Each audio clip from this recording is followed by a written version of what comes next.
was just talking about New Year's Day for me and how my internal clock is so fucked up that my mom thought I died when I woke up today. You died when you were awake? Well, it was like that partial awake thing. Like, you know how you're conscious, but you're still sleeping? Like, you don't want to get out of fucking bed? Oh, so you're still laying in bed was the big part. Yeah, so she opened the door with the lights off, and she thought that I was dead because she's like, "Are you breathing? It's almost 6 p.m. and you're not up." And then I just kind of move my head upwards, and I'm like, "Yeah." Thanks, Mom. uh, yeah, after fucking. Oh my god, he's breathing. He must be dead. Well, closes the door, says nothing. You walk around a corner and she's just like, "What's your problem?" And then you just pull out a Tommy gun and blast her. I'm not Joseph Joestar. Hang on. I felt like that was the best time to end it because I'm like, all right, let him think about that one. I laughed so fucking hard. It was beautiful. Because that was immediately after, like, oh, you have your brass knuckles in your chest pocket, but you had to move it to your back pocket because there's blood on your shirt. Fucking going all Sherlock Holmes on him, and then he's like, I just saw things in your face. I'm ready for you. The best part is whenever he goes like, now you're gonna say, you didn't beat me, fool. And he goes like, you didn't beat me, fool. Huh? It's so stupid. Because I was expecting some bullshit punch or something, but no, he just pulls out a Tommy gun. Out of his ass.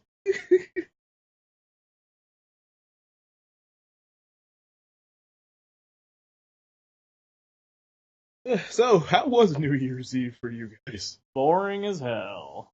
Nothing happened. I didn't even drink. I drank a little, but not, like, enough to make me crazy or anything. I was sitting there like, what would be depressing? Drinking by myself? Yes. Well, that's true. This New Year's Day Eve was pretty boring. It was just like waiting for the clock to run out.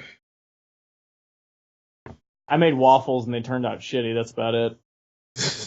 Most interesting thing happened the morning of New Year's Eve, where a transformer exploded, apparently. What? And I think it was the same roll. one. Yeah, right. No, I think it was the same one that exploded, I think, 4 years ago. Right at the date. Well, no, like, it was the same. I mentioned it way earlier during one of our early podcasts. And, in fact, the explosion happened right as I was having this dream. I think I was playing, like, some turn-based RPG or something. And it's right as I did an attack, so I thought I woke myself up with an explosion. That's just how you're gonna wake up now and just explosion in your head. It's like, boom. Don't need a clock anymore. I don't use it. Why did you lie? What do you think I woke up at fucking 5:30 p.m.? What makes me mad, at least with my body, is if I set my alarm like, all right, I'm gonna get up at 10 a.m. and I'll get up at 9:58 and I'll be pissed off because I'm like, I could have slept 2 more minutes. 2 minutes? It really does make all the difference. Actually, my sleep for New Year's Day was horrible because I stupidly left my fucking air conditioner on. So when I woke up, I was just cold, winter wonderland. It was horrible. It was 7 a.m. I barely slept, so I had to turn on the heater, turn off the air conditioner. Then I slept better. I don't even know why I had the air conditioner on. I think I was just trying to air out the room from the heat. So by getting rid of the heat, you made it freezing. That's yeah, and I guess I was like, okay, when it's cold enough, I'm gonna turn off the air.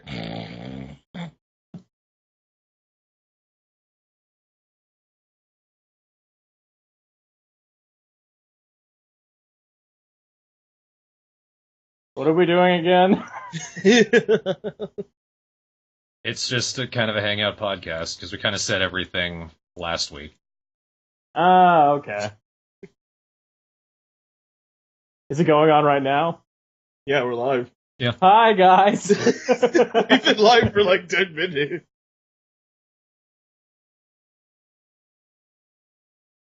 Exciting live.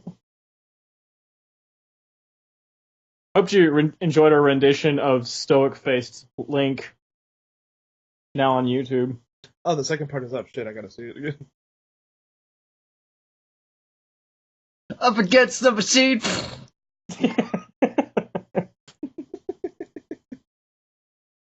Vince McElf is a Fucking fades awesome. away into nothing. He comes back though. I remember that. Like, Yeah. I just feel like he disintegrated. Like he just his body fell apart. What made me laugh was that he doesn't do that in the original game. He just steps to the side. We can't be a mystical forest elf if you don't do something mystical forest elfy.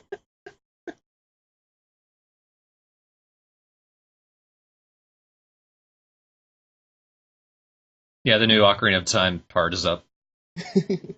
And the new Wind Waker will go up tomorrow.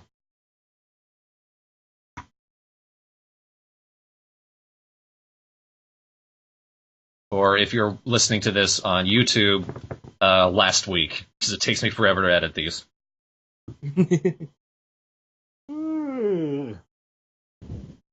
I've been up for 5 hours now, and I'm tired. Man, I'm like a koala. You want to trade internal clocks? Mine is shit right now. Yours is garbage. I know. Not to judge you too harshly, but your internal clock's garbage. I just said it was shit. Well, I'm agreeing. I don't even hang out with you enough to judge the internal clock, but I'm just trusting you here. Yoshi's internal clock has always been shit. Well, sometimes it's good. Like, it got to the point where I just started falling asleep at midnight, and then that died.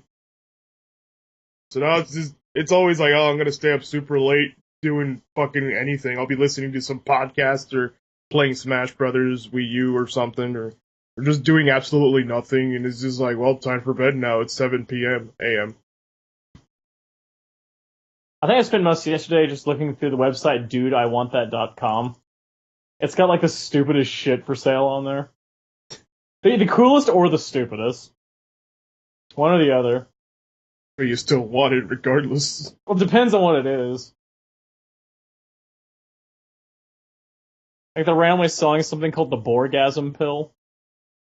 The what? You just take a pill, and then if you yawn, you just jizz in your pants. Why? That's why they call it the Borgasm pill. but I'm bored. I feel like jizzing in my pants. that's just busy work. Well, now I have to clean. Thanks for the 5 minutes of that. It'd be a good prank, though. Good for praise, but Sticking it in someone's like yourself is like, oh boy, I can't wait to make myself shit. Give it to someone for a lecture at college. Because I'm so goddamn lazy. You just wait for like your professor to be like, like before class starts, oh man, I just can't wake up. Here, take one of these energy pills. They work for me. And then he takes one and he's just like, so kids in history, oh shit.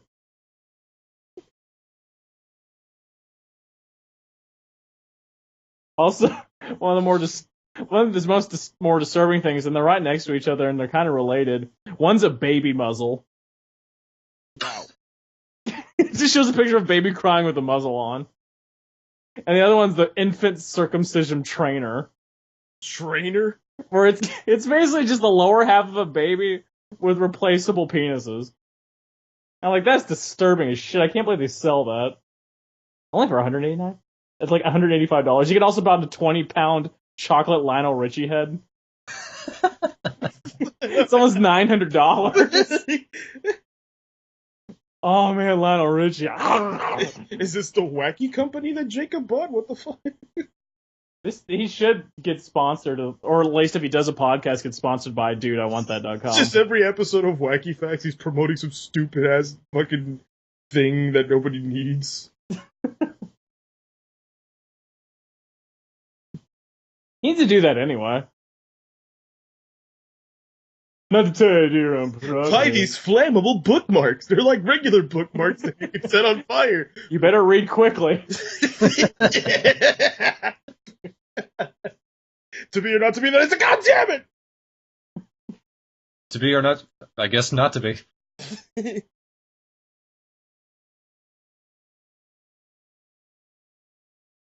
Some of the shit on here is just too expensive. It's just obviously they're putting things that are like, hey, if you have ridiculous money, you can buy this. Like there was like a gold-plated youth tank.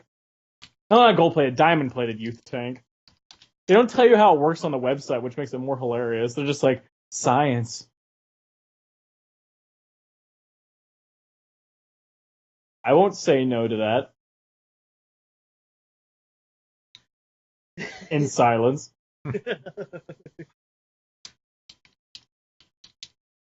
Oh boy. I kind of want to look at the stupid website. What was it? DudeIWantThat.com. Cool, you can buy uranium ore for $40. I don't trust it. Well, that's another trick item. It could be uranium or Or the No More Wolf dog to human translator, and it just shows a bulldog with like a in-sync microphone on its head. Clearly, we know that works. woof. Woof. Woof, me. Woof, me. What the fuck?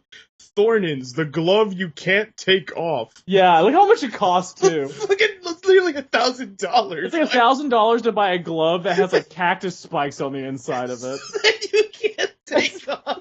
So it's like, why? Why would you want that? It's $1,000 for a glove that's supposed to injure you.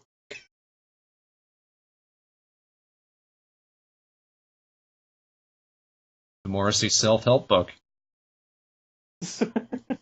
A black useless box kit. Because who doesn't want a black useless box? What about it is useless? There's also a smartphone bow simulator where you just attach a bow and arrow to your phone. This is a totally useless box that provides endless fun. Every time you flip the switch on the useless box, a little finger pops out and turns itself off. Oh, I've seen those. I guess it's something you put on a coffee table. There's also the belt scooter. The scooter you just whip off and then you ride around on.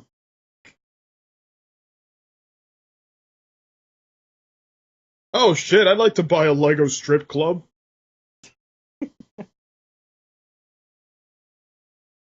I can't imagine the guy who bought that is just like, oh yes, oh yes. We need to buy Thorn one of these muscle suits. It's like a full body suit that makes you look like you're totally swole. And then there's also a baby head mask, which is terrifying. Like the Devo Boogie Boy mask. I kind of want that Street Fighter ugly Christmas sweater, though. That's awesome. There are some stuff on here admittingly is cool, and then you're just looking like, what? Hey, Emma, do you want to join in? Since you don't seem to notice that I've messaged you on Skype. We just want Emma to notice us. Emma Sempia.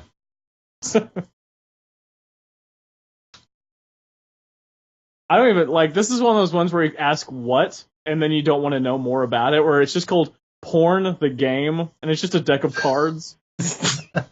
Like, you know what? It's better we don't know.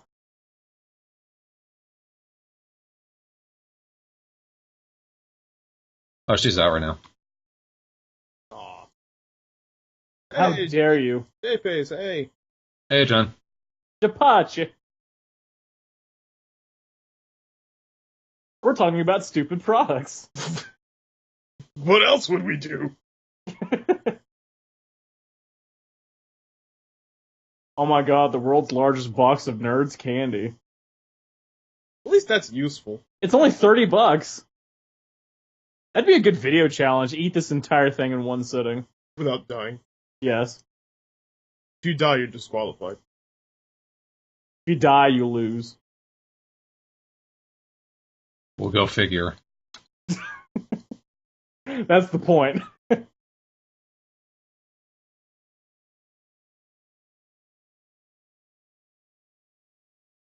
Cool, I could buy a $20,000 hypoallergenic designer house cat. Because fuck, I have terrible seasonal allergies, and that sounds awesome. And it looks like an ocelot. Or it's just a picture of an ocelot. Edible anus chocolates. Yep, I saw that one. Because, you've thought about it. So someone has, I'm sure. I don't want to hang out with that person. Fundies, underwear. Wow, the picture is just what sells it. Like, this seems like a bad idea. It doesn't seem that fun, but I might be wrong. Here's a picture of it.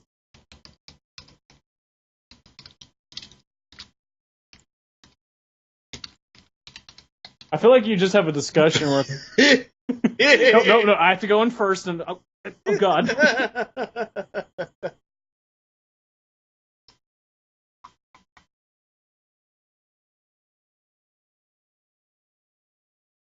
Four leg holes? That's so stupid. I'm a centaur.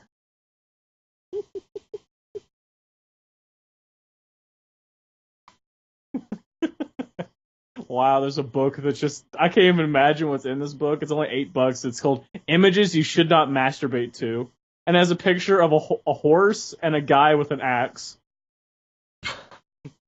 We'll find a way.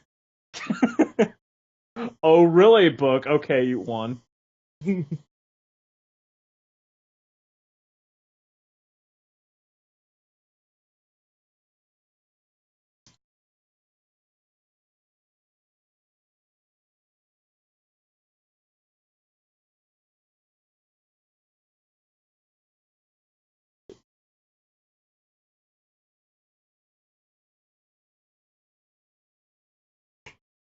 I don't know about you, but I heard that Axe Cop got an animation, and I'm surprised none of us have ever seen it. Like the TV show on Fox? I haven't seen any of it. I don't know if it's... Because, like, they only air it on Sundays or something. Really? Like a certain day where it's like, oh yeah, I'm totally going to be watching TV at that hour. Fucking Fox. Because I know there's like an online version, but that's like not even related to the Fox one. That's not... They don't have a good thing when they know it.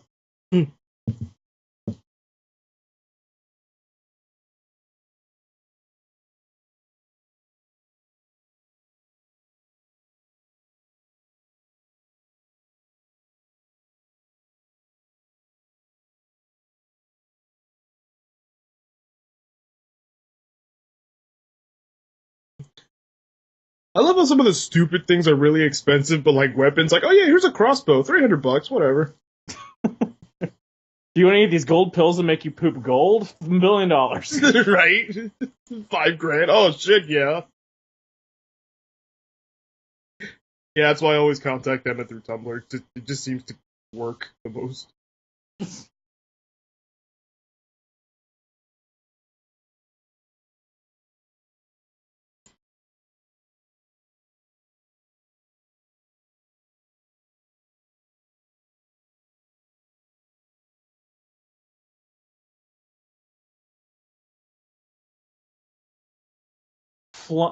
Flump face. Your photo on a giant marshmallow. It's only $20 to do it. Does it have to be my face? Can I put anything on there? You can put it. You just put a photo on there, so I guess anyone's picture would do. You just staple a picture to it. I'd be so pissed. Like, oh, come on. I can eat that myself. Whoever donates $30 to the Patreon gets a picture of me on a marshmallow. It'd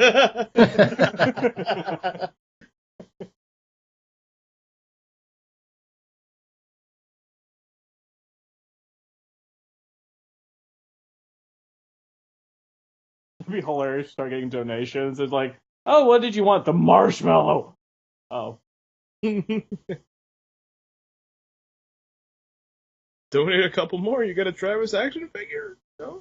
Okay. Well, we already got one. Has he gotten it yet? No. Oh yeah, the shipping cost. Yeah, shipping is ridiculous.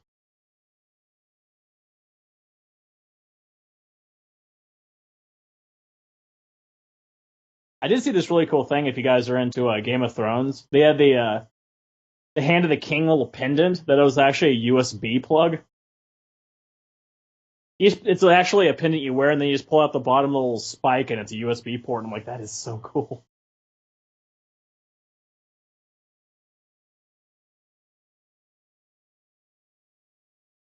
I love stupid gadgets. Do they have to sell, like, actual real-life weapons here? Why not? Okay. Just, I don't think half the people buying them are, responsible enough for it, but okay. You can buy anything on the internet. Yeah, I guess.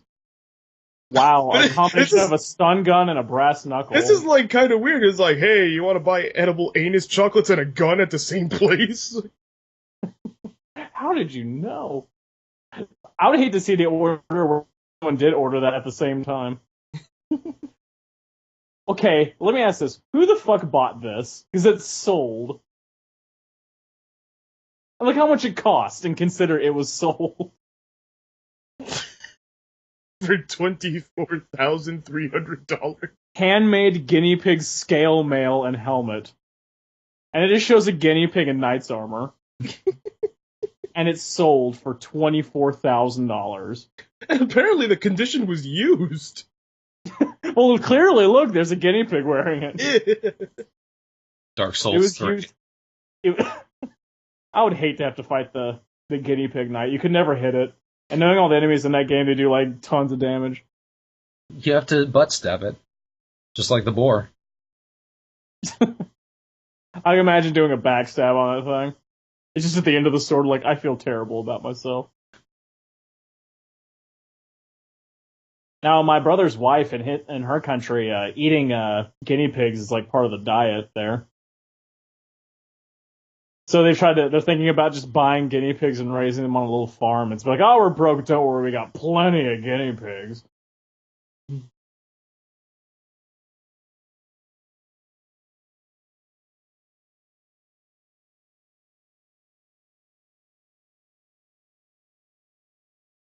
There's so much shit on here where it's just like, do you want to buy the Batmobile? Sure. Oh, this is a good idea. It's just Christmas paper wrapping, but the inside's just porn pictures. So you just give that to your grandmother. Oh, what a nice gift. Oh, Lord!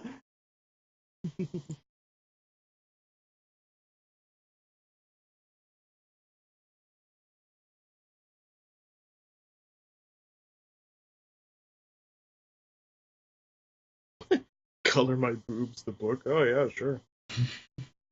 Give that to your kids. Here you go, Jimmy. I hate you, but whatever. Apparently you'll need this for art class.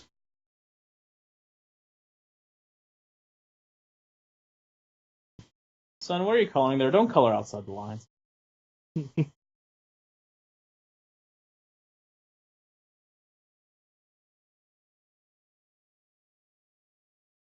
Hey, you can buy that Walter White hyper-realistic mask that Bryan Cranston wore, but it's like $22,000. Was it like the actual one, or is it just a replica? Worn, signed, and sweated upon by Bryan Cranston himself, so it must be the... Oh, yay. Don't you love it? Is it sold out, I bet? I think it's still available. I would imagine it would. Nerds love to spend money. Yeah, that was when the show was at the height of its popularity. Believe it or not, it wasn't always the smash hit from the start.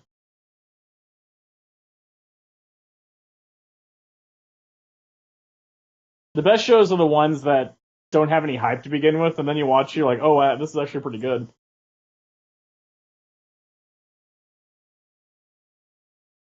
Like, they have a show called Constantine on that's actually pretty good. Just came out recently. And it does not have Keanu Reeves in it. It's got a British dude playing Constantine.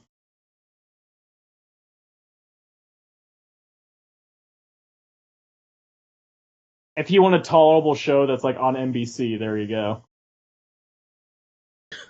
Hey, look, you can buy your own private island for $6 million. Come on, man.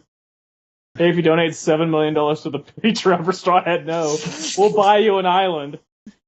With a marshmallow with my face in the center of it. You gotta find it. We're not gonna tell you where. By the time we get to it, it's all melted, my face is all warped. This bird's pecking at it. The other million is for us. Yes. Now get off my island. That you paid for. Yep. Whose name is on the island? Okay, leave. I'll give it to you if you find the marshmallow in 2 hours. Too bad I put it on top of that mountain, covered in crabs. Then we also paid for using your money. Of course. I got a good deal on that. Flew them in from Alaska. They're already dead. When they were alive, they were very pissed off. You'll be haunted by millions of ghost crabs.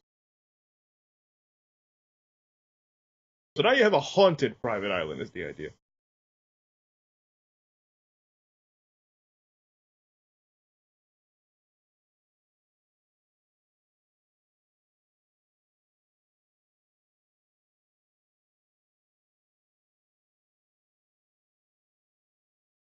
We'll just call it... No, what's even better, we buy that under the Patreon, and we name it The Worst Island. Open an apartment complex on it. Oh, yeah.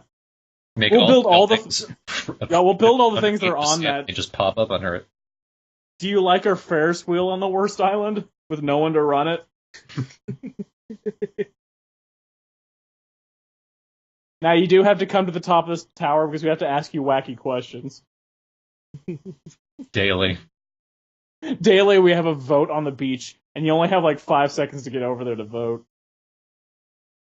You have to earn your upkeep there, man. The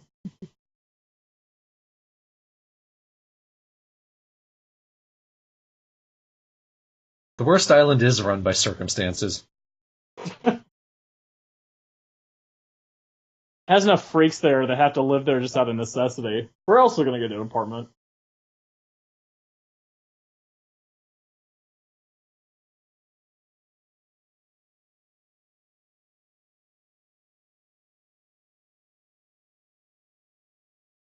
Wow, from the person who brought you the book, Go to Fucking Sleep, there's a book that's called You Have to Fucking Eat.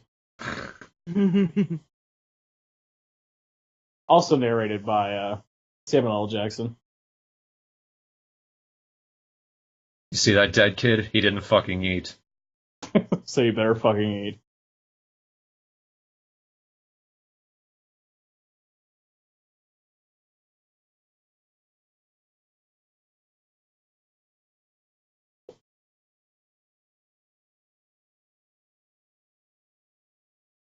So do you guys have questions? Or are you okay with us just reading stupid products? Well, I'll read anything. Yeah. Give us a comic or a bad fan fiction to read, we'll totally do it. As long as it's not stupid. I've been hunting for bad fan fiction. I have a folder specifically for them now. If we're waiting in the meantime for something to happen, you guys have any favorite games from last year? Let me look at the list of all the games that came out in 2014. Smash Brothers. Oh, and Xenoblade Chronicles. That was really fucking good. Well, I don't know if that was 2014, was it?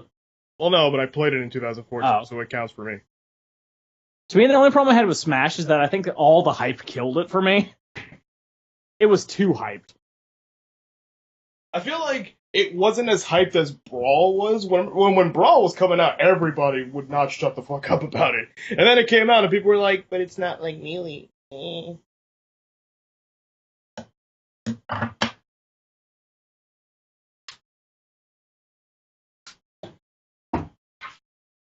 This year I bought a whole bunch of games, so...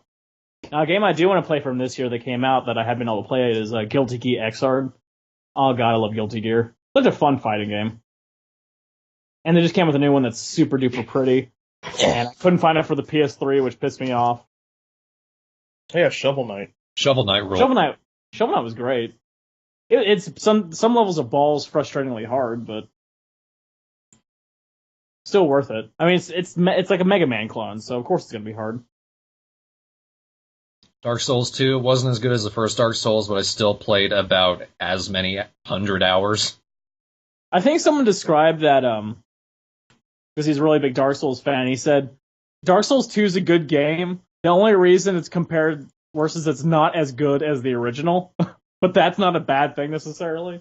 Yeah, not It's better as than good. still It's most still like, stuff, you could yeah. still be second place. Yeah, not as good as awesome. It's still awesome. Oh, Bayonetta 2. I got that for Christmas. Oh, I want to play that so badly. Character action games, since by Platinum. I love Platinum games. Hence me playing Revengeance the other night. Of course, I had to play the first one first, and I was like, holy shit, this is insanely awesome. I know, like, I know people that are sitting there going, I don't want to play that, I don't like the character, or they're over-sexualized and things like that. And you kind of found out she's not really that overly... You need to play the game, is the thing. Yeah, you need to play the game to understand. I mean, of course she's over-sexualized, but she kind of is the whole game's like a parody on shit. She's fully aware of it, though. She loves it. Yeah, she has fun doing it. And all the guys, like, main recurring characters in the series are pretty much subservient to her, so it's not like a I'm superior than you sort of thing. She's a badass. Like, from the start, it's implied that she's, like, the strongest thing there is. And you'll get a good sense of Platinum games with that, because the ending's really epic, and every single Platinum game ending is ridiculous. Like, Wonderful 101 was Platinum. That game was insane. Yeah. Do you remember the ending of it? Yeah. That's Platinum endings. That's how every ending of every Platinum game seems to be. I mean, that was like it in the nth degree, because it ended like 15 times. That's another game I have to pick up. It's one of those interesting games that looked like incredibly fun to play. You aren't going to like any of the characters.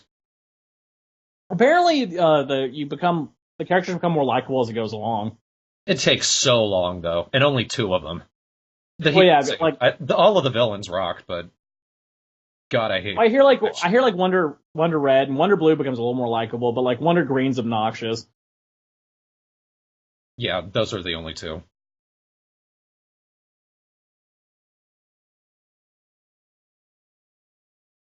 See, I mean, the only thing is a lot of games for this generation were, PS4 and Xbox One, things like that, so I didn't get a chance to play a lot of them, or Wii U. I did play some of the stuff that got released kind of cross-platform. I'm looking through the list of games here. I did play South Park: The Stick of Truth, which was fun. Not the best game, but it was good. I mean, if you like South Park, there's a million South Park references in it. Mario Kart 8, I did play that. That was fun. Yeah, that was really good. I got the DLC with Link in it, too. Did you get the Link level, too? Yeah, if you bought the DLC pack, you got, like, 4 new cups. I think it was 2 new. Yeah, 2 extra cups. And his stage is pretty cool. Like, there's rupees all over the place, and they have, like, a heavy metal, like, version of the Hyrule theme. While you're driving around. It's pretty cool. There's like a giant master sword in the center of this one room where if you like hit all these little switches, you're able to jump over it. Then there's like the second half of the DLC that's going to come out later this year that has like the Animal Crossing tracks. Well, there's one track. And Isabelle's playable. I love Isabelle. Did Animal Crossing come out in 2014? Because I had a lot of fun with that. I think that was last year. Oh. Yeah, I think it was 2013. Yeah, 2013, I remember. Well, either way. Here's the thing, sometimes not even, when it comes to fanfic, sometimes not even, like, combining 2 random worlds makes a good fanfic, or a good bad one. Because I was looking everywhere for fucking weird iCarly ones. I found one with iCarly and Terminator. And it had, like, 8 chapters, and I was like, this is gonna be amazing. And I'm reading it, and I'm like, this is boring. See, it doesn't, the world really doesn't matter as much. I mean, that can add initial appeal, but when the writing gets ridiculous, that's when it's the best. I found we read that one fan fiction where it's just a guy driving a bus to Las Vegas, and it was so stupid that you couldn't help but love it. There was an Indian guy. Anyway. This is fair. Oh yeah, Tomodachi Life came to America in 2014. I had a lot of fun with Tomodachi Life. The only problem is like the first time I played it, it's definitely good for a hey guys watch me play it sort of thing. You get kind of bored playing on your own. Mm-hmm. Also, I think I had that building frustration that Thorn had, where it's like nobody likes my character.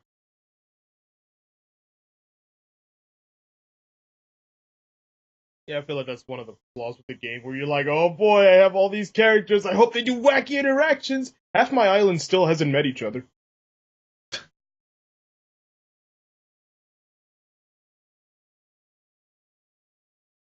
I just imagine people walking down the hall from upstairs, and people downstairs like, nope, no one's there, nope.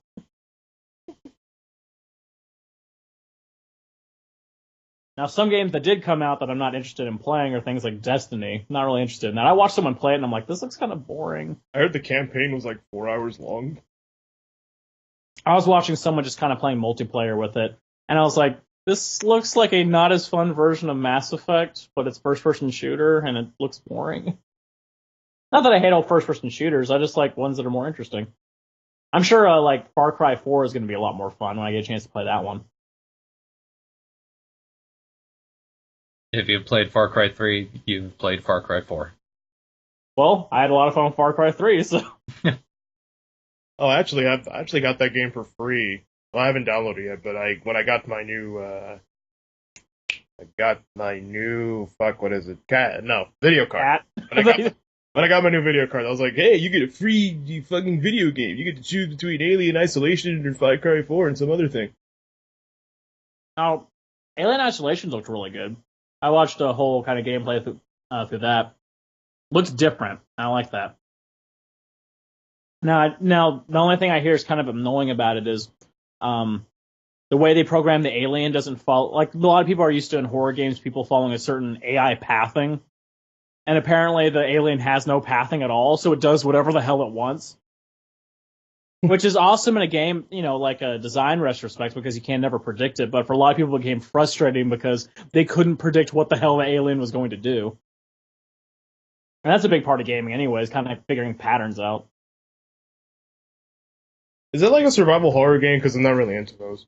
Well, survival horror's got more of a, I think survival horror kind of fits more under an action kind of mark, like your Resident Evils and Evil Within and shit like that, where you have more gunplay involved. I find those fun depending on what they are. Like Resident Evil 4 is fantastic. But this one's kind of more of the standard horror. It's more like, fucking good comparison. What's that one game that everyone loved that was scary on the PC? One where you walk around with a lantern? I have no idea. It's more recent than System Shock, but it's one of those games that makes you a little bit more helpless. Like I sometimes like those action horror games because I like the kind of action, having fun with the action and the gameplay standpoint. And then things might scare you.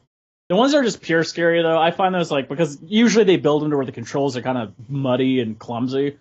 They're not as fun. They're just terrifying. Some people like to be scared, though, so fucking whatever. Everyone's suggesting it's Amnesia. Yeah, that's it, Amnesia. That's what I meant. Amnesia where you're just helpless and you're trying to avoid being killed. That's a lot of that game.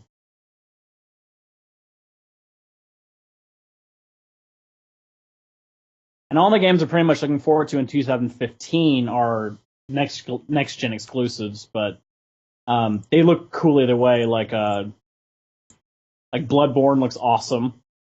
Yeah. If of course that's going to fit a certain niche, but it just looks really good. Evolve looks really cool. Have you guys seen much from Evolve? I'm not even sure I've heard of it. It's pretty much a multiplayer exclusive game, which I'm not usually into, but it's got a really cool mechanic where it's man versus beast. So like 4 players build a team and they pick these certain players, and each player has like a different ability, kind of like a Team Fortress 2 sort of thing. And the other player plays the monster, which is this huge monster, and you get to kind of pick from these different monsters that's way stronger than any single soldier, but you kind of work together in teams to take it down. But it looks really cool, and I think it's just a really neat idea. It might bring me into playing a multiplayer game, because I'm not a big multiplayer guy, but that looks cool either way. Is Bloodborne one of the reasons you want the PS4? Oh, definitely. I mean, I'm kind of after my fiasco with the Xbox 360. It's hard for me to get on aboard Microsoft anymore. I've had like 5 Xbox 360s and they all broke. I've had one PS3 and it's worked fine. But also, I just think there's a lot more Sony games that I'm more interested in playing. The new Godzilla game is going to come out for the PS4 as well. Yeah, I'm a Godzilla fan, but whatever. Oh, and what's the name of that company again? We don't remember here in a minute. But the game that worked on Arkham Asylum and Arkham City, they're going to be working on their last Batman game, and it's coming next gen. Arkham Knight. Yeah, I had a lot of fun with both of those games, so I'm looking forward to that one definitely, especially with the graphical enhancements and everything. Also, they come out with the coolest like special edition versions of their game. I think one version of like Arkham City came with this giant light up sculpture of Joker with all these TV sets. It looks really cool. The next one, at least for this one's gonna come out with glowing Batmobile figurine.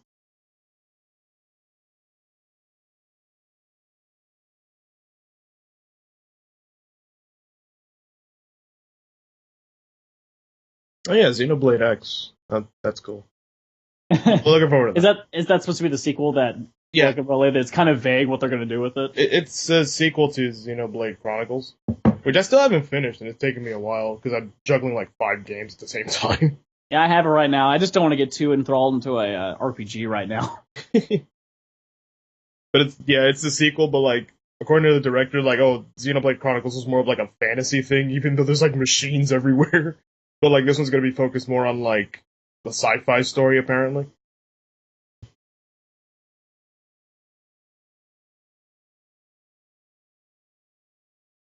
It looks a combination of the Xenoblade thing and almost like Monster Hunter, a little bit. A next gen Monster Hunter.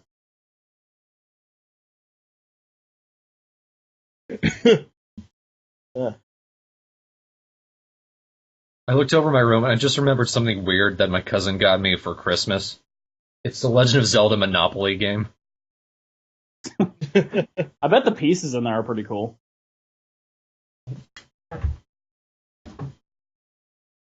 Triforce, Hylian Shield, bow, boomerang, and hookshot. And apparently, like, because he works at GameStop, he got the exclusive one, which has Ocarina of Time. Fittingly enough. Not a big deal. I don't know if I'm ever going to play it, though.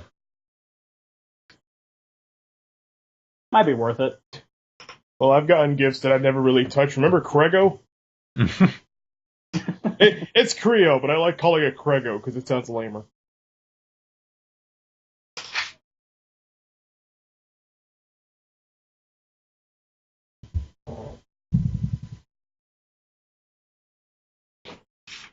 Yeah, to me, I feel like this is going to be the year where finally the next gen systems kind of crease out their shitty games. It's always the first games released are kind of eh. Then it's the second year, it's kind of like there's some good stuff in here, but there's also a lot of eh. Then third year is more developers jump on, or those games that take longer start to release, and you're just like, okay, it's worth buying. And usually it gets cheaper too. Yeah. I kind of get a Wii U, but because but the problem with the Wii is the same problem I had with the Wii, is that I kind of want it for a specific game. And then I know I'm going to be like, I can't think of anything else to play with this. Not for a while. Then you guys got to wait for the next big game to come out.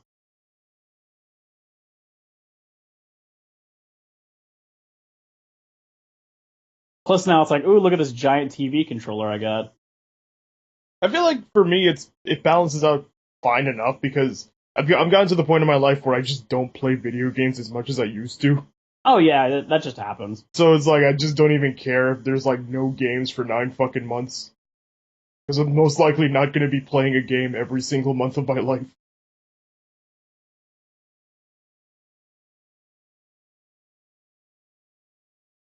And when you get to a certain age, sitting there playing games for too long will give you a cramp. So you're just like, oh, no.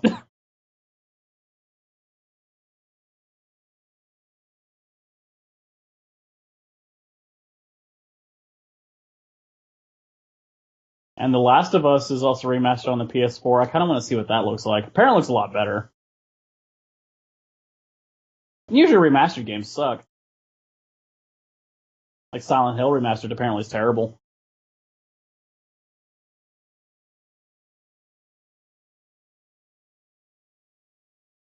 Now, if anyone's going to say play Call of Duty, I'm going to say no. I know probably no one said it, but still, no. just gonna throw my hate for that, just saying.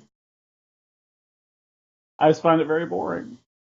And again, I'm not a big multiplayer guy, so I don't find the appeal in the multiplayer. Now, I don't mind multiplayer if I'm playing people I know. I just don't like playing online against random guys. And I don't feel like being cursed up by 4-year-olds.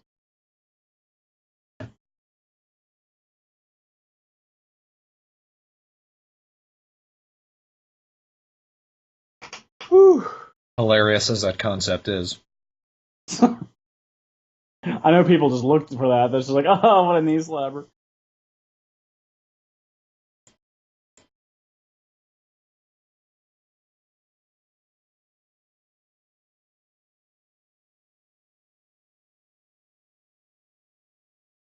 Okay, here's a question that hasn't been asked because we kind of got into it. But what was the big things you got for Christmas?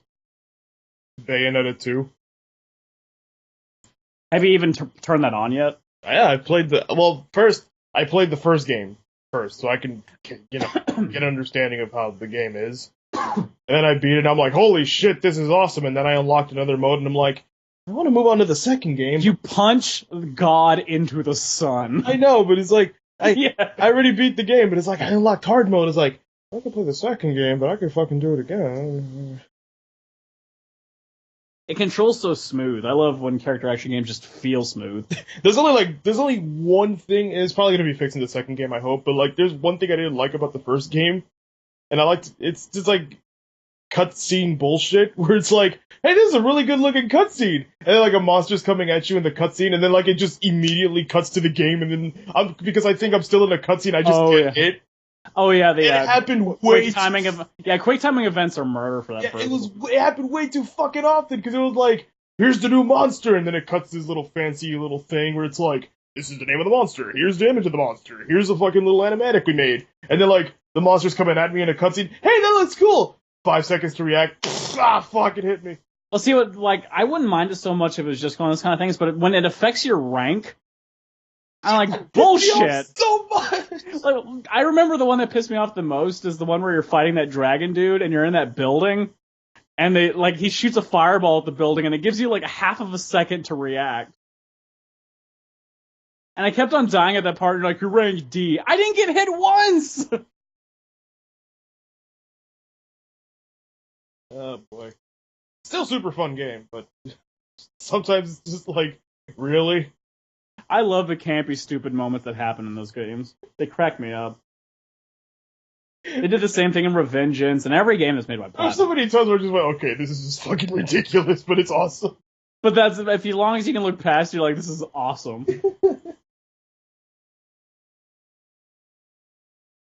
Don't fuck with this, Senator.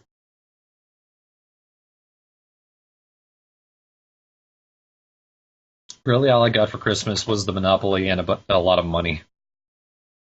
Hey, money. Hey, that's good. Awesome.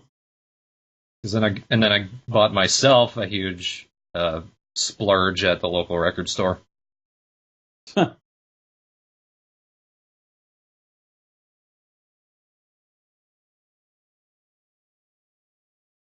I think what cemented like Bayonetta for me with how awesome it was that I was able to have shotguns for stilettos and a fucking katana. Oh yeah. I was like, this is the best game ever, holy shit. Or what about the tonfas that are bazookas? I don't think I got that weapon, because I know that I missed 2 LPs that I couldn't put together.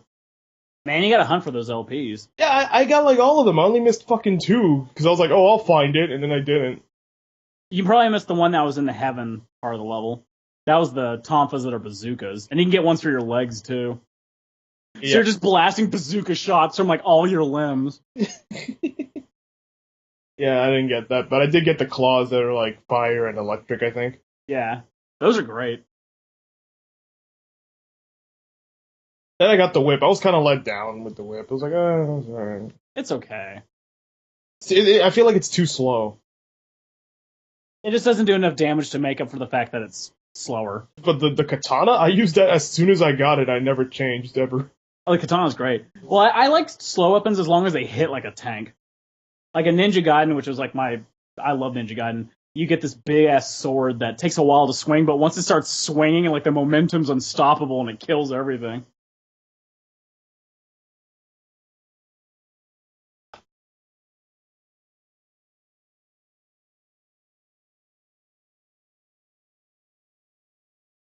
I'll admit, those character action games are my thing. I love playing them. I ended up getting a fancy new accessory for my microphone called a Chaotica Eyeball, which is basically a $200 foam ball. But it's totally worth it. It's awesome. It turns if you have a shitty sound insulated room into a awesome studio room because you just put it around your mic and voila, you sound awesome. I got 2 pairs of hobo gloves. Let's see. 2 pairs. Well, I got one from one person, 1 pair from another. Travis would like these. I always get the most random shit. Brother got me a huge ass knife. Just because. I'm like, cool. Which I use like all for Christmas to open boxes, which seems so ridiculous because this knife is like 8 inches long, and I'm like, let me cut off that little tape for you. Whang! Just looking for any excuse to use it. Oh yeah, well because I got it, I'm like, oh don't worry guys, I got this. It's okay, Travis. We have safety scissors right here. No, okay. We ended up doing a white elephant over with the Molnix family, all the insane drinkers. And 3 people had alcohol, and I grabbed all 3 of them, but then all 3 of them got taken away from me, and there's no givesies backsies. So I ended up with like a egg McMuffin maker, and I was so grumpy. I've never done a white elephant thing. Well, the rules that we set is that you draw a number, and then the number goes up and draws a gift, or if they find a gift they like, they can steal a gift, and a gift can only be stolen twice. So, like, I would always be this one guy that would walk up and steal the alcohol from somebody else, and then they'd steal it from me, so I'm like, I can't get it back, god damn it!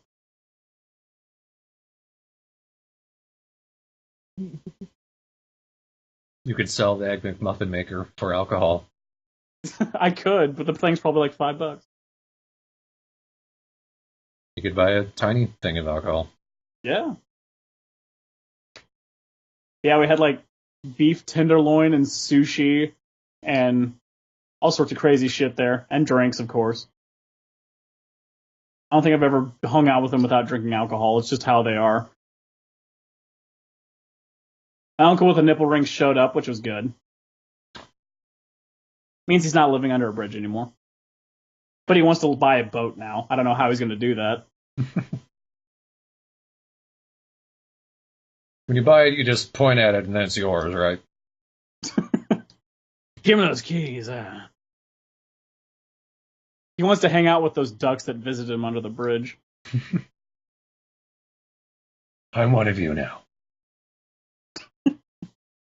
He sort of sounds like that, which makes it even more hilarious. Is that where the inspiration came from? Partially. I think a lot of that was Mickey Rourke, but...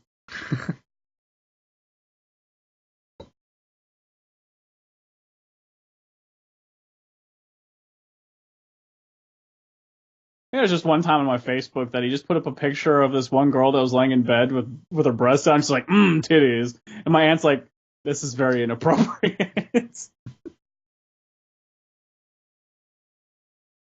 The guy can afford an iPhone, but he can't get out of his living under bridge circumstances. He's weird. He's weird. No one got in a fight this time, which is good.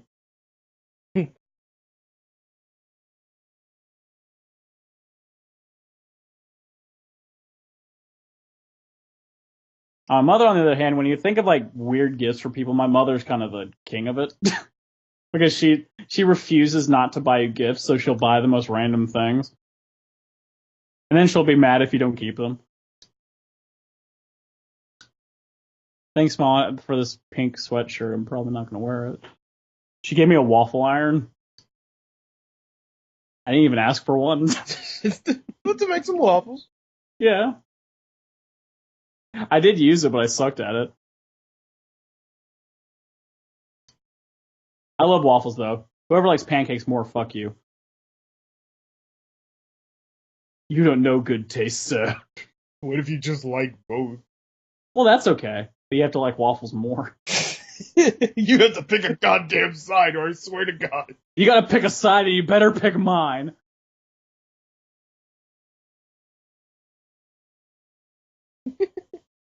What if I know you people don't like either? They're inhuman monsters. And they don't like breakfast. I mean, come on, it's like that is breakfast. I guess if people don't really eat carbs, which, it's kind of different, but I know people like that.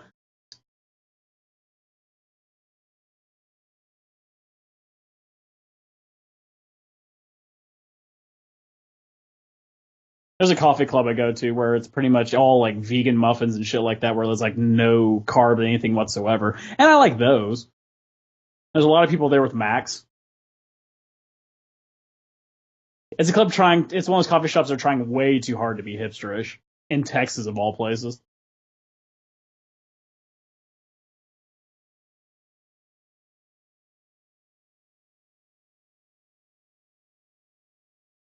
Thorne and I went to a coffee shop when I was in Sacramento. Yeah. I had tea the whole time because I was sick as balls. Yeah, for some reason, that's like the central place that my dad plays whenever he or his band are at. Like if they're out performing, it's going to be at Luna's. So much so that I've stopped going because I'm sick of that place. I think I felt a little bad because I kept on making fun of that poet. Yeah. I couldn't help it. Because there's this poet dude up there every poem would lead to just stories of him like having sex with girls out of nowhere. So it would just be like green leaves, blue ocean, I boned an Asian. I just crack like, this is ridiculous. Well, that was your sort of summary of his poetry. But that was pretty much it. You have to agree. I guess poetry is whatever's on the mind, so it just at that point is like, boned an Asian, okay.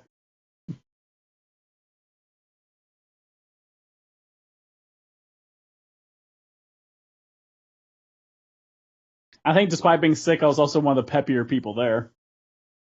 Like when that blues lady went up, I was the only one being like, yeah, you keep going, I'm right in front of the stage so you see everything I'm doing. I was at the R&B band. Yeah. Blues, R&B sort of thing. They're alright, if you're okay with getting exactly what you're expecting. What, did you think they were just going to rip out metal guitars and start going? Well, with a building that small, I hope not. We're going to play some music, baby.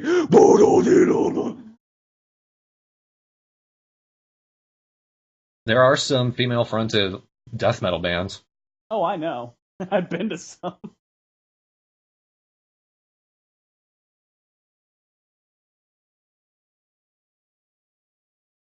I went to a punk show last week that was, or earlier this week, it was Sunday, that there were particularly like current issues punk band sort of things, and there was this one girl that had a punk band called War on Women, and she just had a song that was metal guitar and her screaming street taunts to a woman in the audience. She's just pointing at this girl being like, show me your tits, yeah, fuck you, and everything like that. And it was like a 5-minute song, and she was just yelling the whole time. And then at the end, she's like, that's about straight harassment? I'm like, yeah, no shit.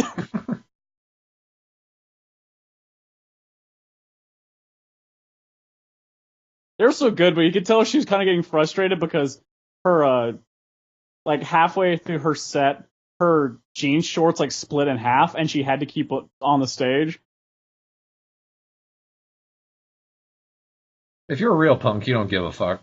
Exactly.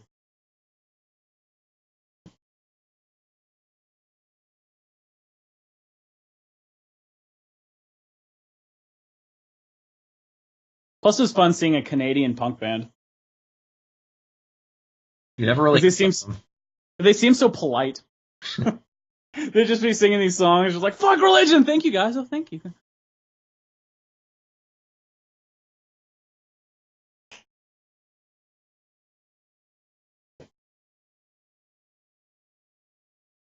But yeah, people listening to this, we need some questions and requests, or I'll just keep coming up with shit to talk about. Oh no, he's talking.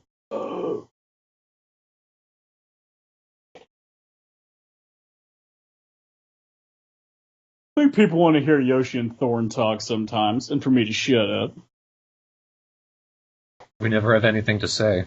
Unfortunately, I'm too fucking boring for that. I punched a baby one time. I feel like I can only be the most entertaining when I have something on me. If I don't, I'm just gonna be like, okay, guys. Like an object? Like...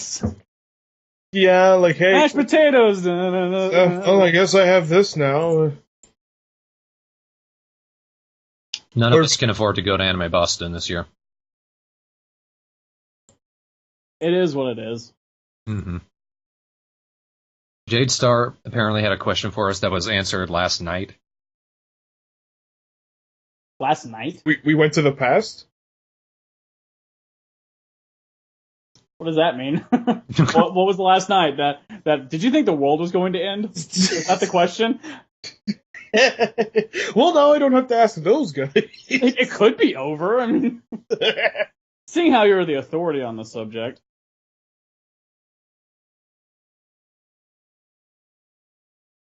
I think the world's going to end every day.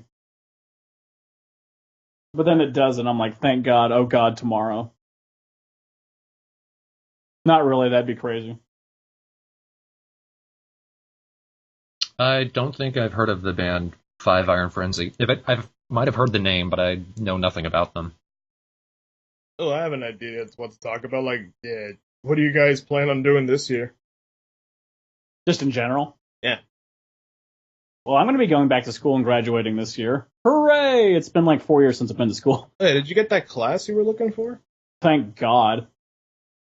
I was getting so stressed out about that shit, and the day that we're supposed to do it, they're like, oh yeah, this date exactly, we're going to start registration for school. And they lied. So, like, I talked to this counselor, it's like, oh yeah, scheduling, you need to be there on this, November 12th to get it. I'm like, oh shit. So I'm there November 12th, and then the website says November 20th, so I'm going to have to wait 8 more days to worry about as classes dwindle. They let people do early registration if they've been in the school, like, that last semester. So, like, my class only had, like, 2 spots left by the time it rolled around. So I was up until, like, 6 in the morning, and then right at 6, managed to nab that class. Thank God.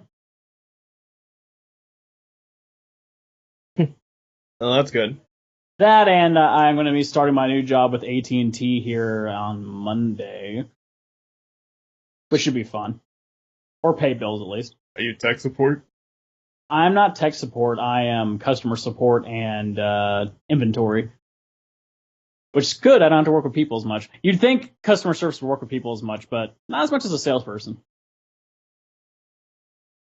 Let's see. Now that I've had a major update to my voice acting equipment, I really want to get these fucking demos done. I really just have to record one of them. Now that I have better equipment, it'll sound a lot better. That's cool. That's cool. With my money, I'm going to register for the site. Just get that shit going. Other than that, whatever life throws my way, I'll be working with it. A little early to say how much I'm doing. It's like, oh, December 2nd, so much shit done now.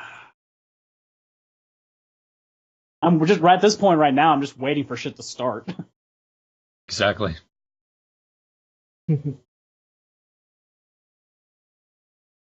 Well, as for me, I'm just going to keep doing the college game. Hopefully I'll be able to transfer to a 4-year. Been looking into that so I can get shit going. And I'm also hoping that the new show that I'm going to come out with is going to take off, and then I can be like fucking Wacky Facts, where I just don't have to try and I get a lot of hits. Just do something over Five Nights at Freddy's and you'll be fine. Here's the thing, I tried looking for a Five Nights at Freddy's story, but they're so goddamn boring. They're boring because people, I think, actually write decent with them, which makes That's them the boring. problem. I'm looking for crap. But a certain quality of crap. And enjoyable crap. Someone who's not trying to be crappy, but is still crap. Yeah. Just, I need something. But I do have a small lineup right now. I'm working on a pilot, see if it works. If it does, hey, I got something. If it doesn't, oh well. And I'm also hoping I can do Smash Brothers streams again. Because now that the Wii, with the Wii U one's out, that the online actually works, so there's no hiccups there. Minor ones every once in a while. But I kind of need a few more parts for my computer before I can do any of that. I did some test streams privately by myself, and it was doing pretty alright, but now that I have a new video card and shit, and it should work better, but I still need like a better fan because there's another thing going on, and then there's the capture card biz and all this other stuff, and yeah.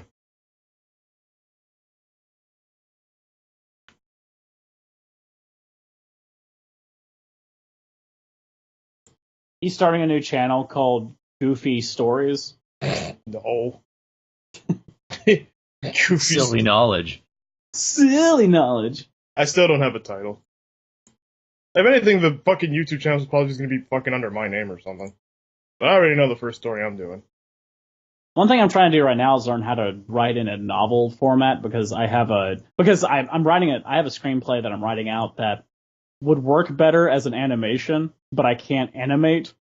So I think if I can do it anyway, it'd be writing it in a book format. Oh yeah, and then there's that one thing that I'm writing that is really just like, well, secret, but whatever.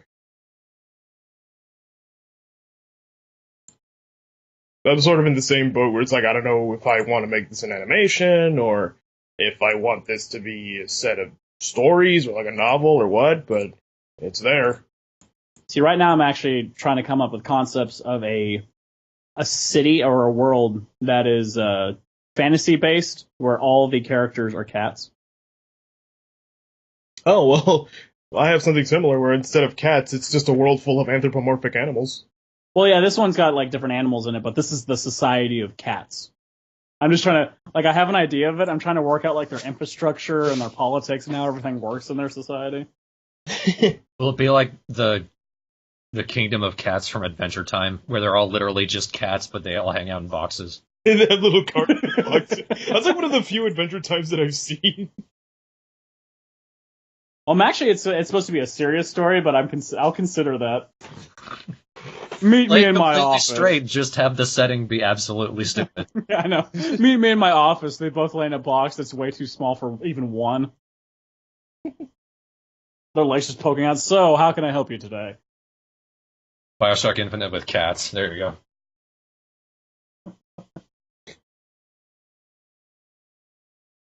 Now I'm just imagining those robot guys with the hearts, but just with a cat head. And they're all like swiping at Songbird. I actually do like Lackadaisy Cats a lot. It's really well done. Oh, Lackadaisy is great. I have 2 Lackadaisy pins on one of my bags.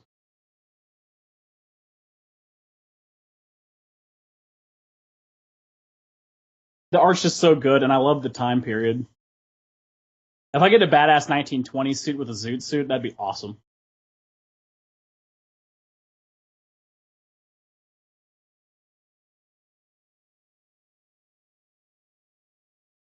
Ugh. I really don't know what I'm going to do this year. I know what my goals are. I don't know how I'm going to get there.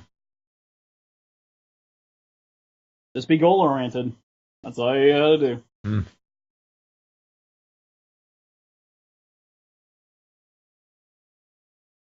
Thorn's gonna train a monkey.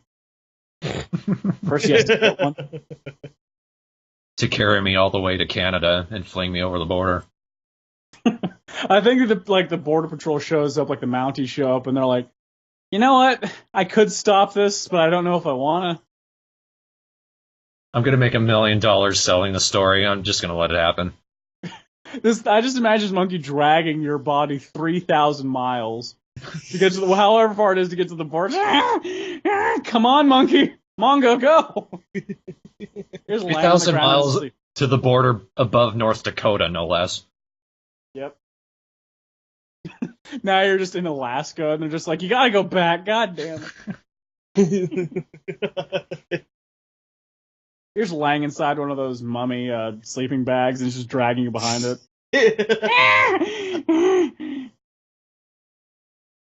And he also trained it to play guitar for you, so it serenades you as you go. And it's at least as skilled as I am, which is not very much. Monkey, could you play Scarfaro Fair again? I'll assume that's a yes.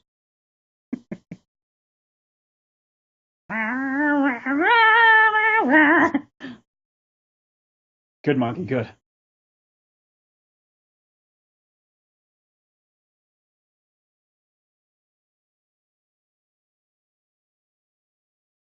Whenever I hear about this song, I just innately think of the version by the Stone Roses, so the monkey would be very confused. I was thinking of the one from Futurama that has Cylon and Garfunkel. Because every time Cylon comes in, it's just like parsley, sage, rosemary, and thyme.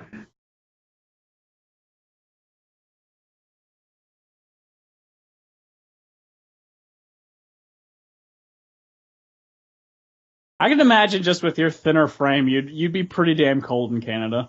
Oh, yeah. Olivia says that once I do actually go up there, she's going to meet me with, like, a trunk full of parkas. Because no matter what, I will not be prepared. What's that ball of cloth behind you, Olivia? That's my boyfriend. He just look like a Jawa.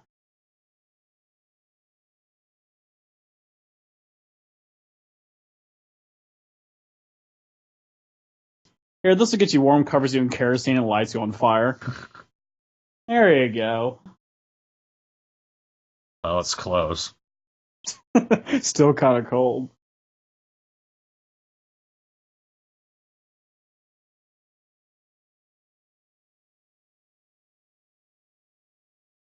My dad did put the thought into my head of going into radio, though. Why not? Because he actually has a history in it, and apparently he has connections, so that would be cool.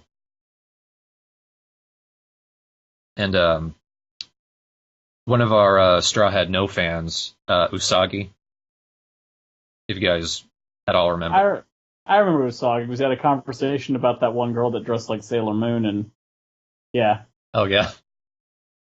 But she introduced me to this radio show up in Toronto, The Ongoing History of New Music, and I would love to do a show like that. I think it'd be incredibly cool if we could actually bring that name down here to Sacramento, and I could host that. Because I know enough about alternative music that I could bullshit for an hour.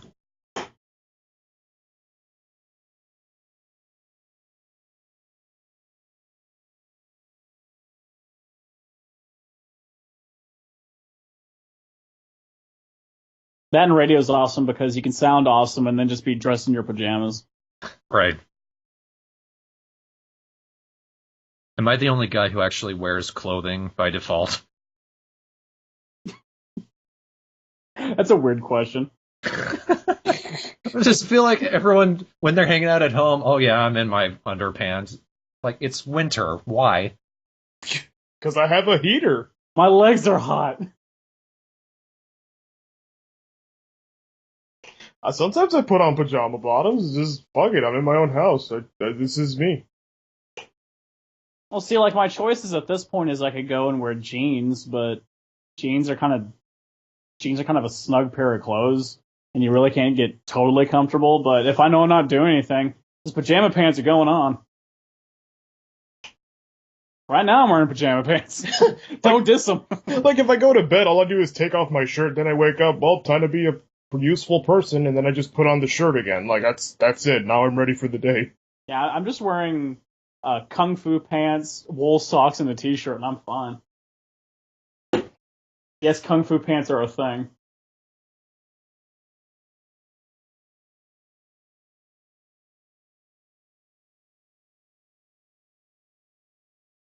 I usually wear my kung fu pants when I do my yoga.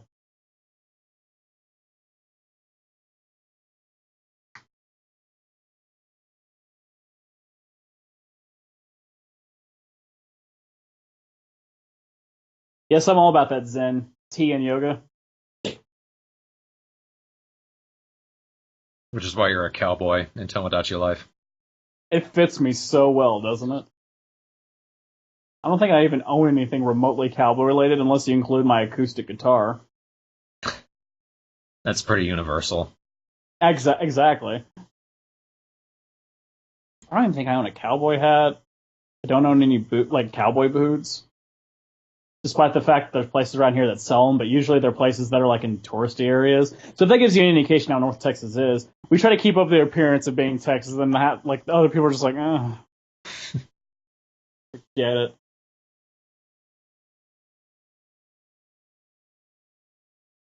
Some of the fun touristy places are cowboy-ish. It's just, and the funny thing is when you get people filming around here for like Travel Channel things, I remember one of my professors for one of my video things worked a lot in that, and these people came in from California, and they're like, we need to do some filming for a travel show in Texas.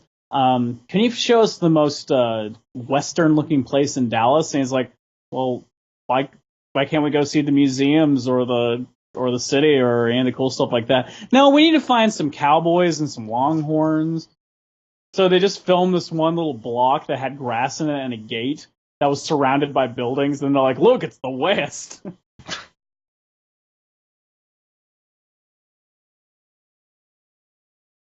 Not to say there aren't places like that in Texas. I mean, Texas is huge. I'm sure there are places like that here in California. Exactly, they're everywhere. It's just we got kind of famous for it. That and our guns, apparently. And your politicians. Which is like, what, 2 people in this entire state? That anyone knows about, yeah. Exactly. I love when I've had people go like, I'll never go to Texas because you're a politician. Are you going to go hang out with my politician? Because your politician has this viewpoint. Do you think everyone has that viewpoint because this douchebag does? Maybe. Think about your elected officials. Are they all badass people? No, a lot of them are shitty. That's how the world works. Because they've made it that way, but yeah. Well, it's a damned if you do, damned if you don't politician system in every facet. So, and there's plenty of states where you have no choice whatsoever. So,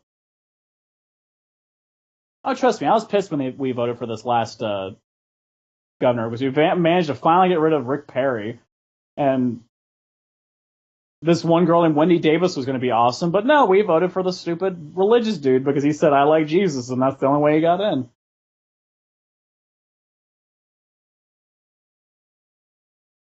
Stupid politics. Whatever. Doesn't affect me. Specifically.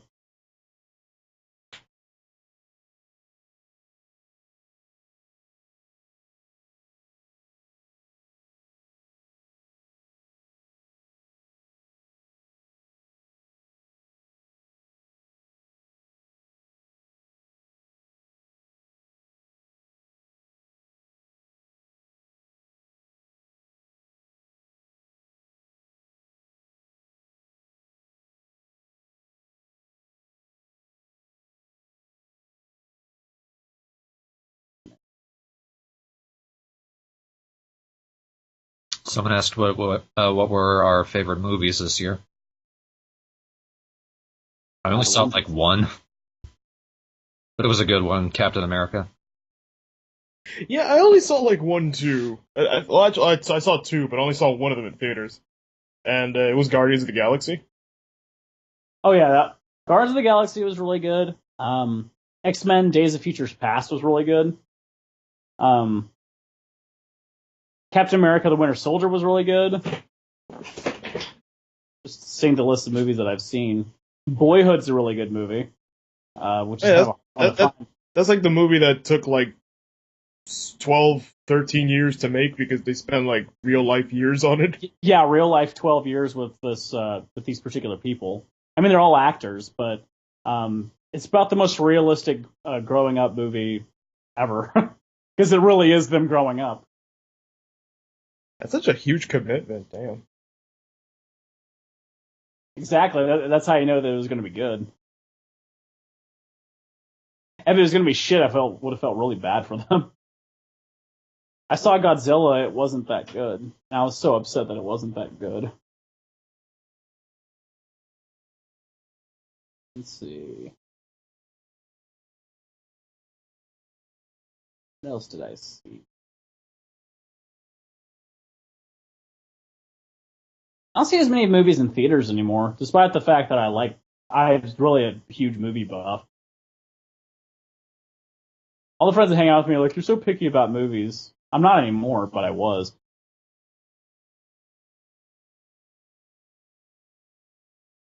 I just don't watch movies unless there's something really interesting about them.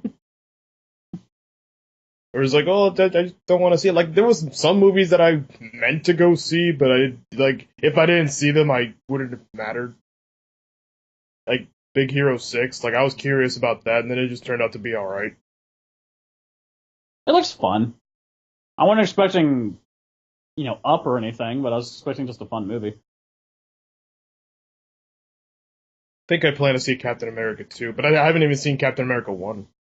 See, I didn't see Captain America 1 either. I just saw kind of plot synopsis thing about it, and that's about it. But 2 is still really good.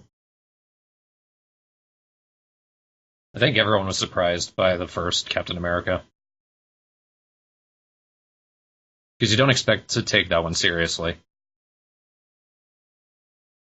Well, because Captain America is such a silly character. But it works. It does.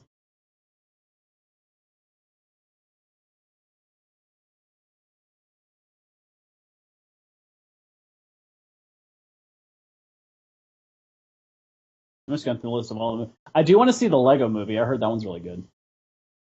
I was surprised by how good it was. Because you wouldn't really think about it. It's fucking like, you're using a property that everybody knows. Duh, it's gonna suck. I thought it was gonna be like Battleship, but no, it was actually amazing.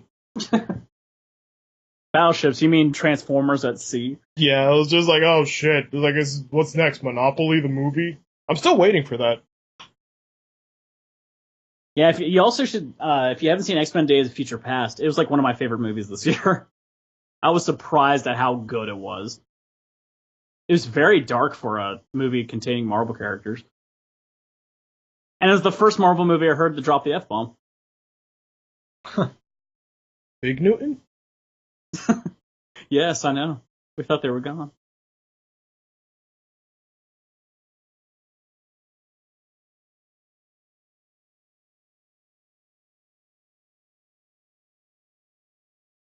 There were some crappy looking movies that came out this year, though. Oh, I also wanted to see Babadook, because I heard it was interesting. The Babadook. I thought you said Marmaduke. Not I was gonna say, yeah, you know how they came out this year? I was gonna say, Jarvis, that's been over a year. That good old Marmaduke. Babadook's like a movie about a children's monster thing. I heard it was good. Leave me alone. I have no interest in seeing The Amazing Spider-Man 2 because I heard it was terrifying. Oh, John Wick. I heard that was good. Keanu Reeves being Kung Fu again.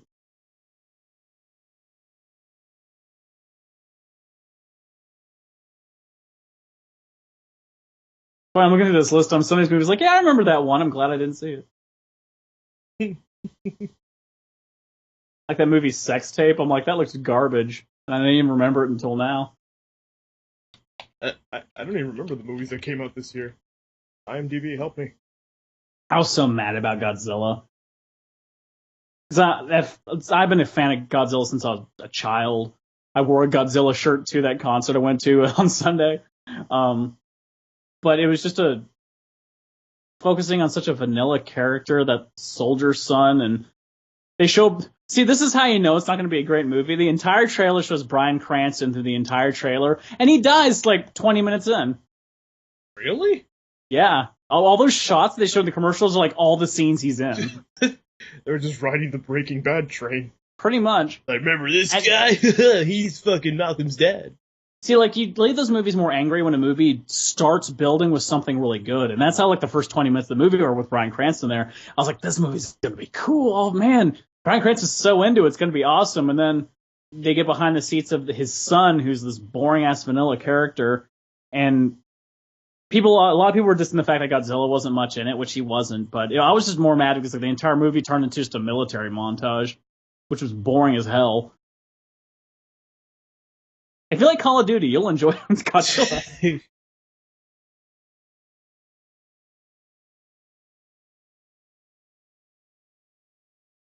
I was mad too because I saw because my brother just came back from town from the Peace Corps in Ecuador, and I'm just like so excited, like let's go see this movie. I know we both love Godzilla, and then we're both leaving all pissed off.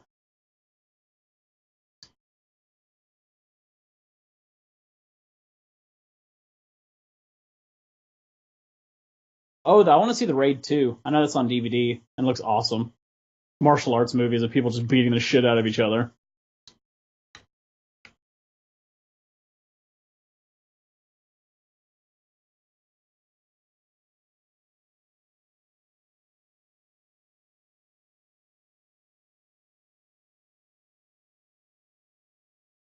See, the only problem you'd probably find with that Boyhood movie, I think the Boyhood movie is almost like 4 hours long. I'd expect it to be a little longer, honestly. It's very realistic.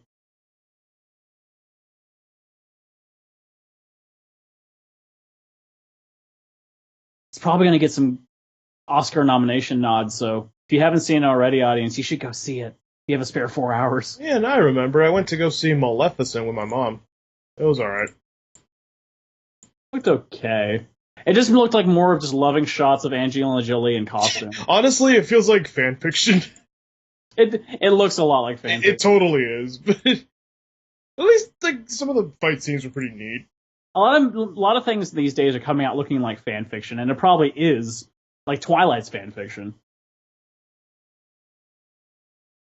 50 Shades of Grey is fan fiction, which is going to be a movie, which I find is probably going to be hilarious. It was originally Twilight fan fiction. Then it became its own thing. Yep.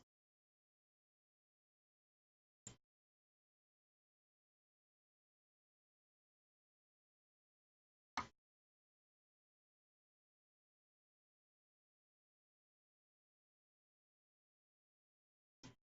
remember with some of my friends that from my last job, I used to read excerpts from books like Twilight and 50 Shades of Grey as Hank Hill because they found it hilarious.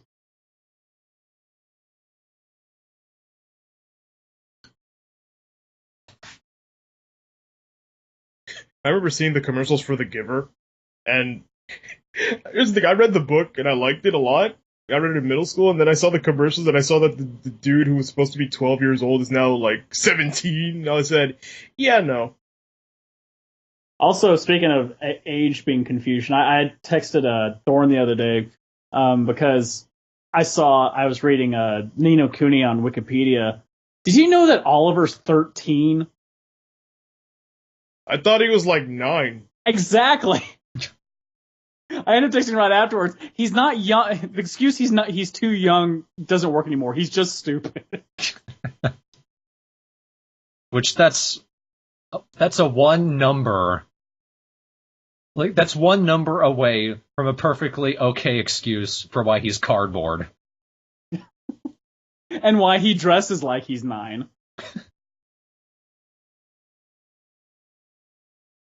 I mean, he kind of looks 13 in the animated cutscenes. Not in the game. Sorta? I don't know. But then everyone looks older in the animated cutscenes. I wish I knew like the age of Swain because I bet he's like 24. Yeah. That's how those games are. Like when you look young but you're old, but if you look old, you're young. Watch him be 22 somehow. Well, it's like you watched Hajime no Ippo, didn't you, Yoshi? Yeah. Don't you love how they call like Date old man and he's like 29? Where's your diapers, old man?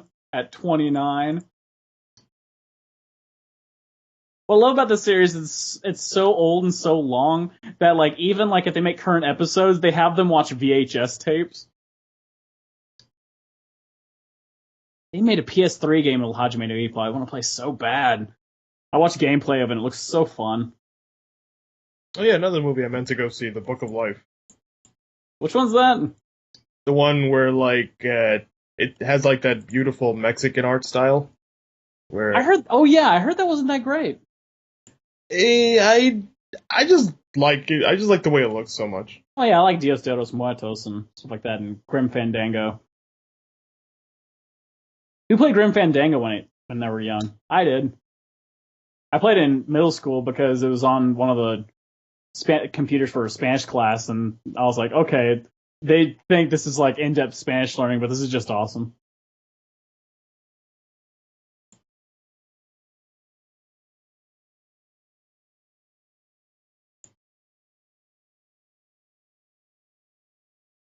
I meant to go see Jersey Boys. I don't remember that one either. It's about like these guys from New Jersey. They make their own, the 60s rock group, the Four Seasons. Right. I've seen bits of it, and it looked really funny. And I just like the songs. Did they film it like outside your house?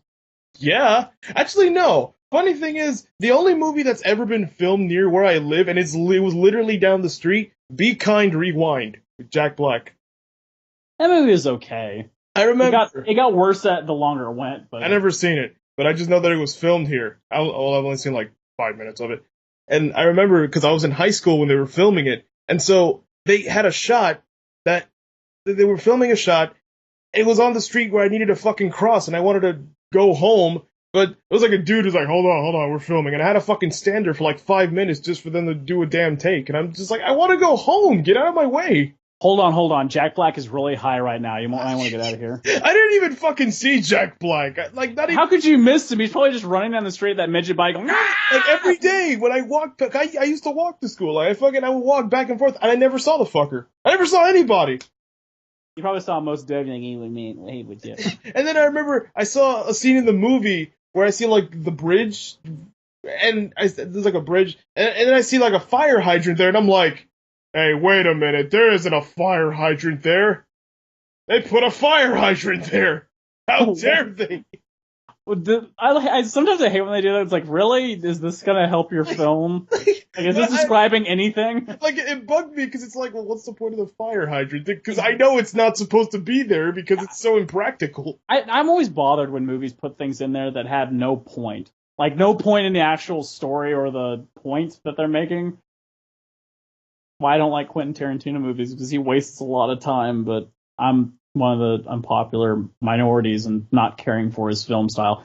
But also another movie that came out this year that I wanted to see was the live-action Rurouni Kenshin movie, Kyoto Inferno. They're doing a live-action one? They did 2 live-action ones. This is the one that took place, I think, with the guy that was covered in bandages. Shishio, I think was his name. Oh, I remember him.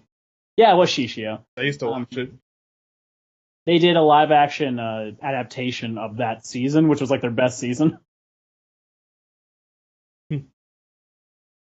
It's got a rating of 7.9 out of 10 on IMDb, so it's got to be pretty good. Hey, Code. Hey, Code Black, hi. But yeah, I don't think I actually showed up in the background of Be Kind, Rewind ever. Just tripping Jack Black. Damn it! I didn't see him. Never saw him.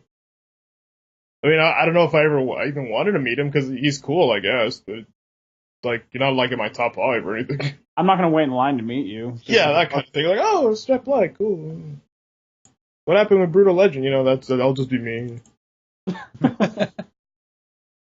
Yeah, about that. It fucking craters. I did my voice so good, dude. Yeah, so good. Yeah. So where's Kung Fu Panda 3? Like, what the fuck? Man, get out of my face! I'm standing a whole 5 feet away from you. Oh, cocaine! I didn't even know you did that. Neither did I. All right, Jack. And that's what it would have been like if I met Jack. We reenacted the scene as it happened. In my imagination. I just imagine he always does the Jack Black screaming voice all the time. And he's so not like that. Man, I love breakfast! It's fucking like 6 p.m. For you, I guess it would be, wouldn't it, Yoshi? Yeah. Ooh.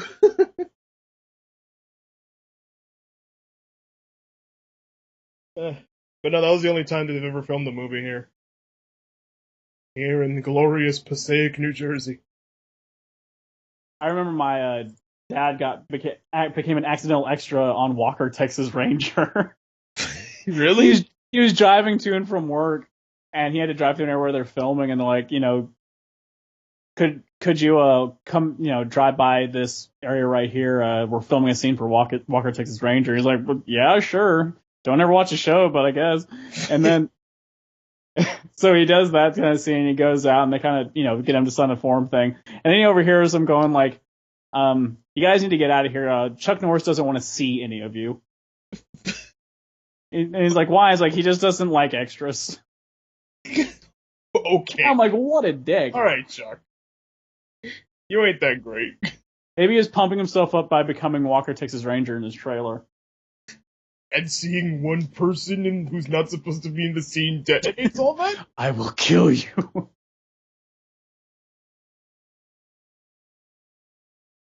You guys got to get out of here. Jack Black's going to show up and just murder all of you.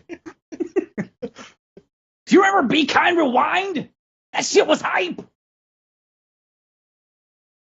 No, I still haven't seen that fucking movie. I only saw like 2 minutes of it. And and then I got to the fire hydrant scene and I'm like, wait a minute. There's no fire hydrant there. And then you quit. You turn the movie off. You could be in it, but you'll never know. Maybe. It's probably just me walking like a dork, probably, or something. There's a scene of you in the background blurry and you just trip and fall. I don't remember falling, though. They computer animate you tripping and falling. CGI me? I mean, they CGI'd a fire hydrant, why not? I don't think it was CGI, though. I think they just had a fire hydrant prop. I just imagine the director sitting there going, we need a fire hydrant here, sir. Do we really? No, we don't! We're wasting so much of the budget already. We're clearly low budget. I mean, can't we just... I think, because I don't think the movie did all that hot. It really didn't. It was just like, well, that happened, and then they just left. The best part of the whole thing is them filming a VHS, like, horrible version of Ghostbusters. That's, like, the only good part.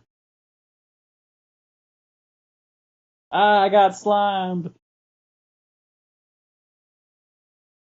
Somebody asked, can you imagine a school at the Worst Island? The Worst Island does have a school. Where they only meet for romantic reasons. Yeah. Do you want to tell the person you love that you love them at the school? I brought you a loofah so you would go out with me. I find it so great that she had her revenge on Shadar. And Yoshi, you want to date Robo-Grandma. I did. Yeah. Oh. Well, I can resist, I suppose. It was you and Peabot and Shadar fighting for her affection, and she rejected all of you. You just popped out of the ocean. Yeah. That was the best part of that entire stream. I was dying. Miami has been kind of an asshole. Yeah. I know I'm dating Midna, but hey, Hat Packa, you want to go? Like, she asked me, I'm like, okay, whatever. Midna didn't care, so I guess you two weren't that close. Midna seemed more concerned about Hat Packa's appearance. I saw Travis walking with this hottie. I'm so jealous.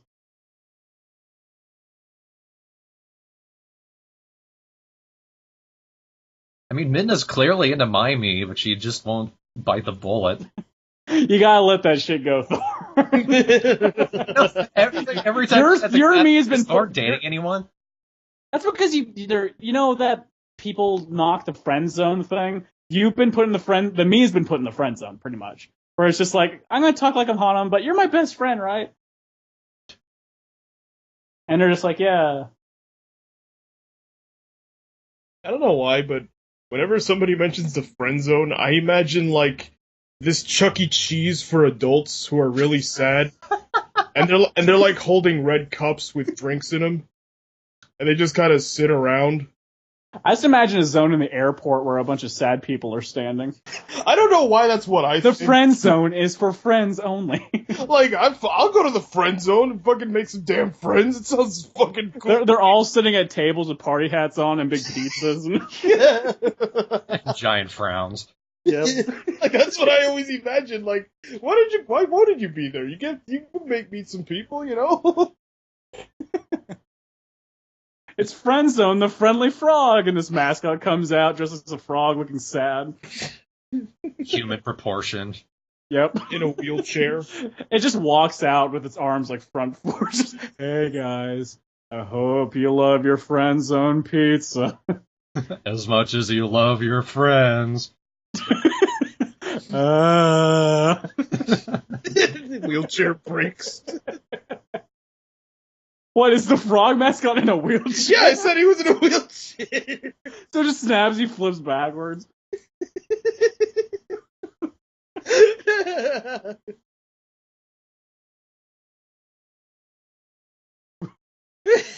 Where a kid can be a kid. And a virgin can stay a virgin. Oh.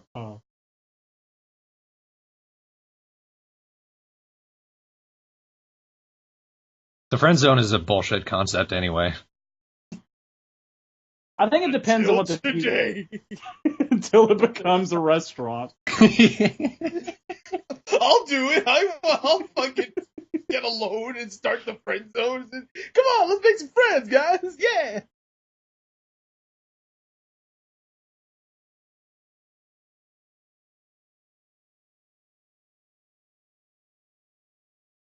Hey, that cute girl won't go out with you because she wants to be friends and she doesn't you don't deserve sex with her? Come over here and be a little bitch.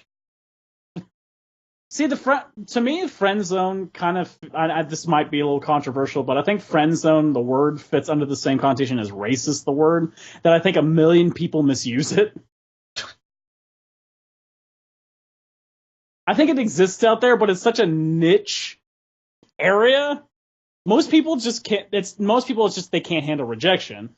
But to some people, it's like, my whole knowledge of friend zone when I originally came, because I remember this movie talked about it, is a guy that hangs out with a girl, just starts liking her. The girl basically says, I don't like you that way, but I'm still going to do things that act like you're my boyfriend and get mad and jealous when you date other girls and things like that, which does happen with some girls. It's just not, it's people that claim that it happens all the time. Oh, I've been friend zoned. Yo, you're full of shit. She just doesn't like you that way.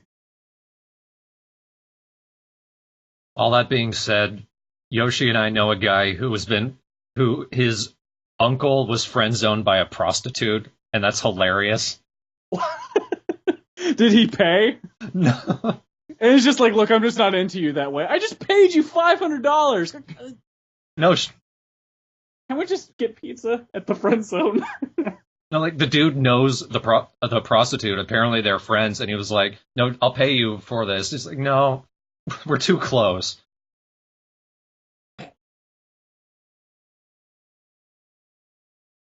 God, that's depressing. No, it's fucking funny. I know it's depressing. It's making me laugh though. Look, as a whore, I'm just not that into you. I want us to keep being friends. I'll pay you. You're a professional. He's a former meth addict too, so everything about him is hilarious. Is he my uncle? No, he's another guy's uncle. They should hang out. And that man is something else. Okay, we don't want dangerous people like that at the friend zone. It'll scare all the children away. How did we get to this? I don't remember what the fuck we were talking. Movies and then Be Kind, Be Well. I remember Jack Black. I don't remember how we got to the subject either. To be perfectly honest.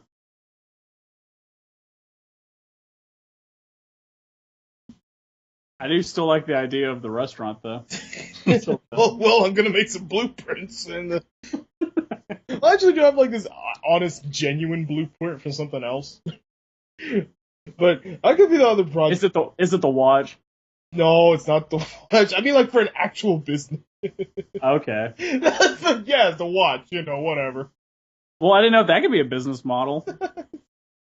Yeah, so I can get sued for everything I don't have. Now you can start the Friend Zone restaurant. With mascot watch Pinky.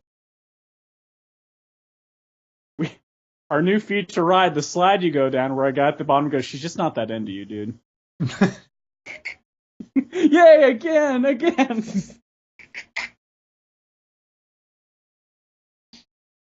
Oh boy. Plenty of fish in the sea, ball pit. 1 more hour.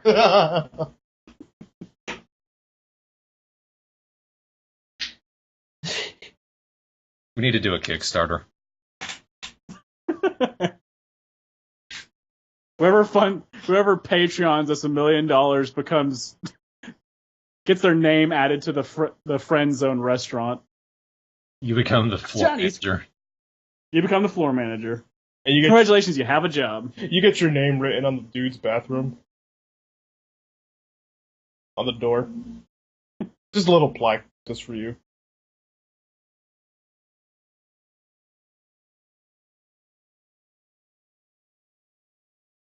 Kickstarter for a kick me sign. What is this, the 90s?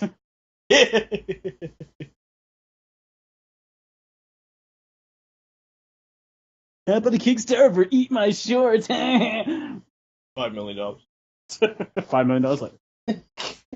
We are around that point where the 90s nostalgia is coming back. We could probably get away with it. Are we going to see more people in denim?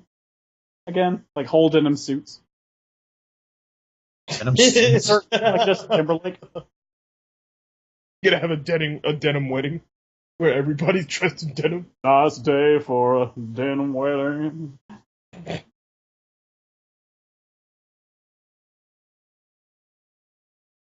People will start wearing leather pants again?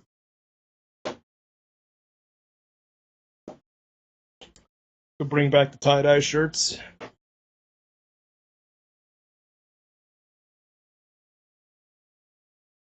Talk about how awesome everything was in the 90s. Like the internet.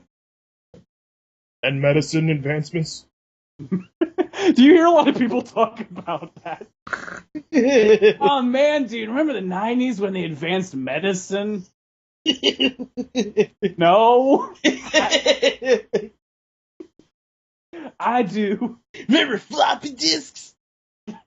I remember floppy disks. I remember how big of a deal it was when zip disks came out. Wow, you can hold like 4 times more files than a floppy, but now it's like twice as thick. The future is now. Oh my god, number munchers on a Mac. I'm learning math.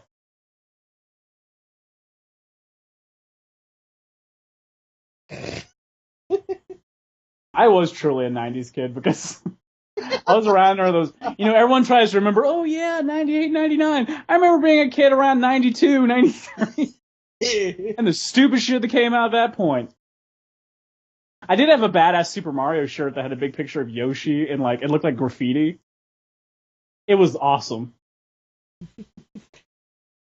Oh boy. I remember my lime green shorts.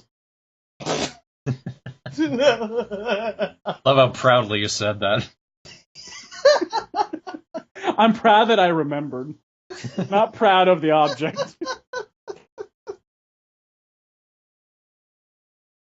I remember having a chili bowl for like 4 years of my life.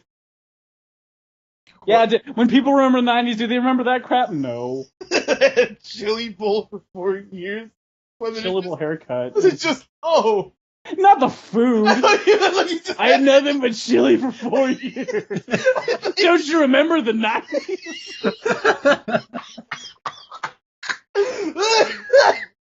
I thought you meant like you had a bowl of chili sitting in the fridge for 4 years. Man, this is so 90s right now.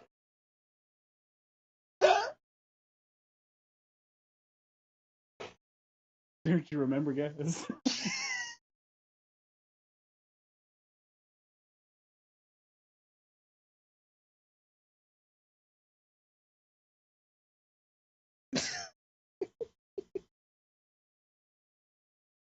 Oh boy. By the way, is someone gonna actually link the chat going on with the podcast? I haven't seen any of it. You haven't seen the chat? No one's linked me.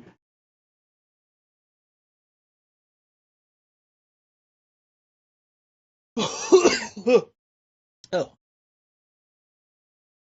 Okay. You remember how to do it, right? Oh yeah, Get it to pop out. pop out, yeah. Ugh. Whew. That's one update we can give. Yoshi tallied up all the votes for that, so we now know the order that Little Mac is going to lose. Oh yeah, let me open up the document actually. I can say it right here. You're gonna see it really soon, since I have everything I need to do it now.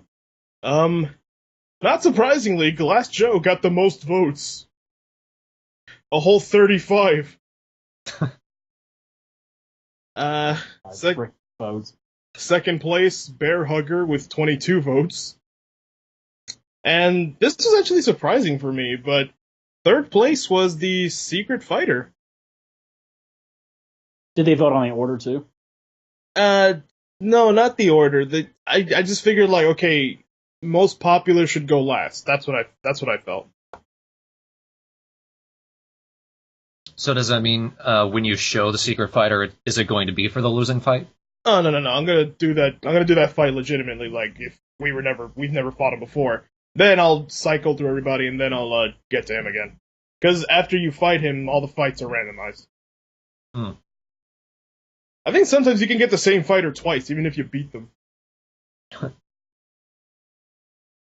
So you don't have to lose 3 fights in a row, just total. If you lose 3 fights in a row, you're done. That's it. Yeah, 3 fights total. Like, you can lose one and then just fight everybody else, then lose again, you know. It's just best to not lose if you want to keep that file. Or just don't play career mode ever again. Just go into exhibition mode and do whatever.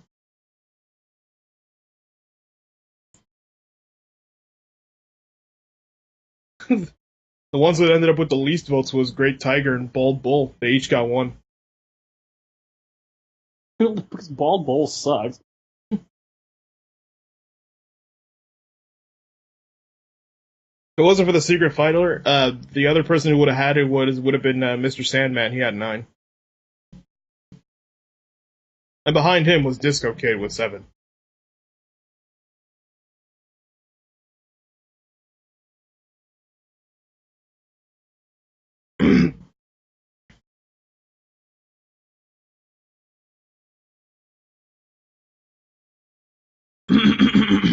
It feels always really trippy when people are sitting there going like, "Oh man, the last Airbender's 10 years old. I feel old." I'm like, I was in high school when it came out. I think I was starting middle school when that came out.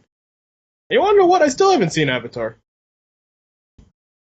I don't know why. I just haven't. I remember when it first came out, and I was on board, and I was watching it, and then I missed one episode, and then I was like, well, that's it. I can never watch the show ever again because it's no longer in order for me. Of course, now with the internet, I can just get every fucking episode in like 2 minutes. But it's pretty good. And I know the first one's like fucking fantastic and amazing, but well, like I always have kind of the same problem with Korra as I did with the other one. I just like it. You can tell there's certain elements of a kid's show that are kind of frustrating when you've watched a lot more of the adult oriented shows. Totally. Like despite all the crazy shit, it's still on Nickelodeon of all things. Well, the problem is, you've seen a lot of those kid shows where someone gets mad at someone like 5 minutes into the show, and then they apologize like 10 minutes later, and then they have another reason to be mad at them on the next episode. Like, shit like that where it's like, it feels rushed. That's the kind of problem I always had with that series, that like, you'd watch people and like, dude, why are these people getting mad at each other for the stupidest shit? Conflict. I was actually listening to a podcast when I was recording one of the Wind Waker parts on how that show actually came to be. And turns out the pitching process for them lasted like 2.5 hours. just them trying to pitch the show to an executive who was totally on board. Like, the creators were like, if it wasn't that executive, like, that we knew when we were friends, this show probably would have never happened. Like, there's this thing called a platypus bear. What is it? It's exactly the name. And, like, when they were pitching it, they didn't really have, like, anything, almost. Like, the only ideas they had at the time was, like, just the 4 elements. Or just like, a few doodles. Like, oh yeah, here's this monk kid. He's whatever. Like, they didn't even have a main character yet.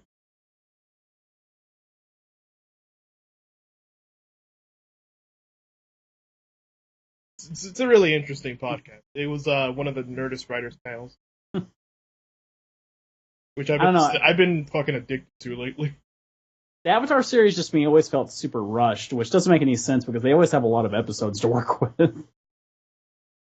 I know they feel like they have a lot of story to tell, but like, for example, like this last season where it's like Korra doesn't know how to fight because she's still poisoned. One episode later, I'm not poisoned anymore.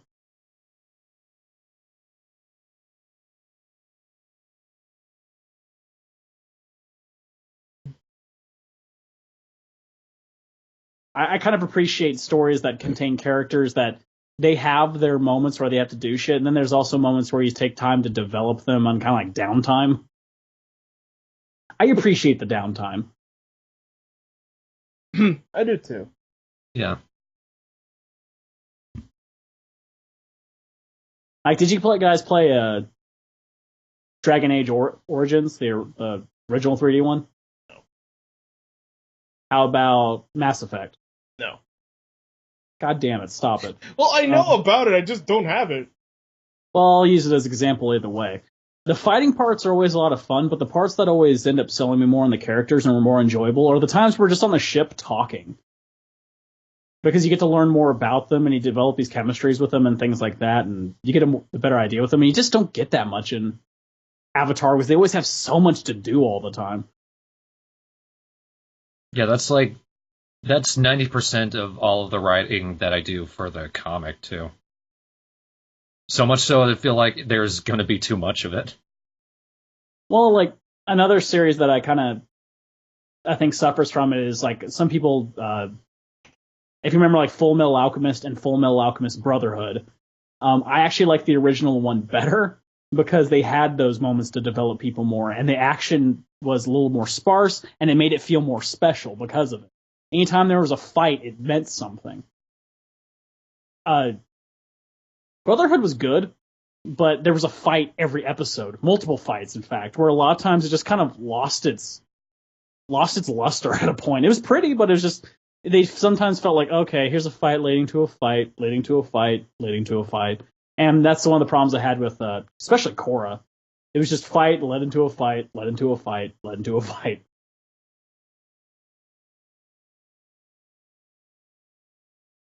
And then they want you to care about the characters when something goes wrong.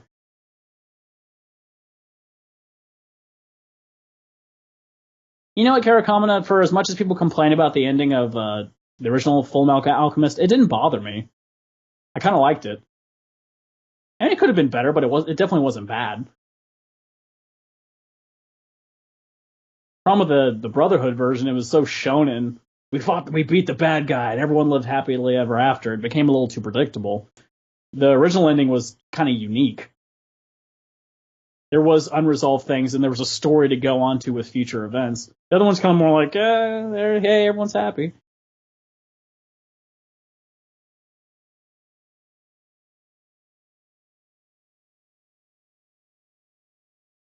Ni no Kuni has been very good at helping us flex our writing and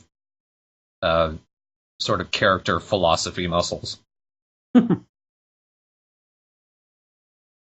I've just always been under philosophy that everything that you say, show, view in any kind of format, video games, movies, things like that, it needs to have a point. Like, you can have, like, not everything has to be forceful in a certain direction, but when characters even talk about bullshit, you know, they talk in ways that say, hey, now that this person's talked this way, it's developed this person, so now we know more about how this person's personality works.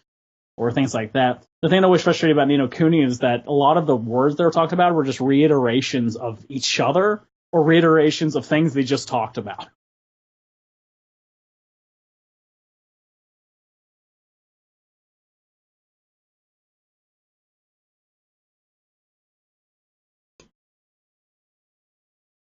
Do you think that's just sort of a downfall of the translation, or would that just not be a good idea in the original Japanese anyway?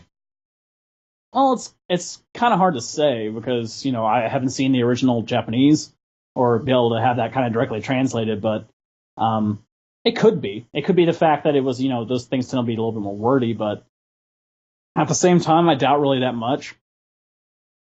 I think it was kind of point-to-point writing, and there wasn't much. It didn't feel very passionate writing. It didn't feel like the characters were being led about. And yeah, as Keith said, it was also a big hand-holding dialogue mechanic. Let's repeat it a bunch of times so all those kids out there can remember what we just told them. Even though we have multiple other elements in the game to direct them towards what we just told them. Also, out of all games we're talking about, they should have understood their demographic wasn't going to be kids for that game. The first thing that happens is your mother dies. Yeah. Well, I've been imagine some kids play it because they saw the visuals, but as soon as the reading becomes a big part of it and all the dialogue that's just heavy with it, and plus it's I think people that are going to play the game are the ones that are interested in Studio Ghibli, so it's usually teenagers or young adults.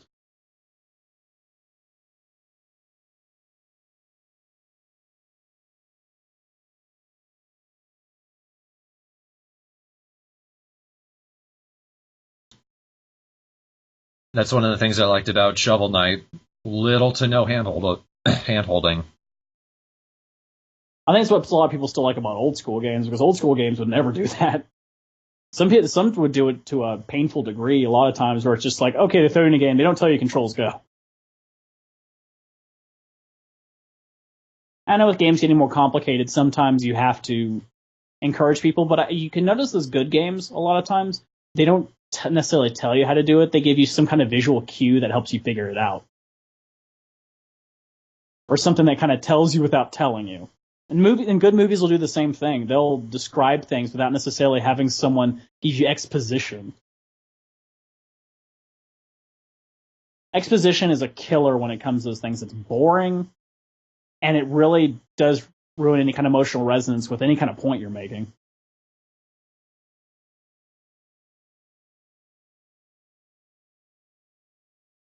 For example, that Ni no Kuni scene we saw where Oliver was thinking about all the people that he helped. You know how much better it would have been if P didn't automatically go, "These are all the people you helped." If it just, went that through and he came to his own, solution to that, it would have been like, "Oh yeah, click, I get it." But instead it was like, "I'm going to describe exactly what happened." Oh shit. That's huge. Showing instead of telling is huge.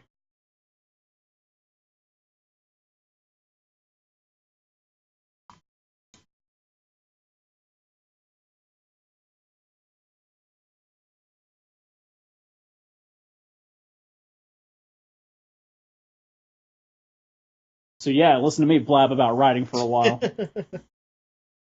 I'm kind of passionate about writing, so those things bother me. And that's maybe why people say, you don't ever find movies that you just love, period. I'm like, I kind of have a high bar, yeah.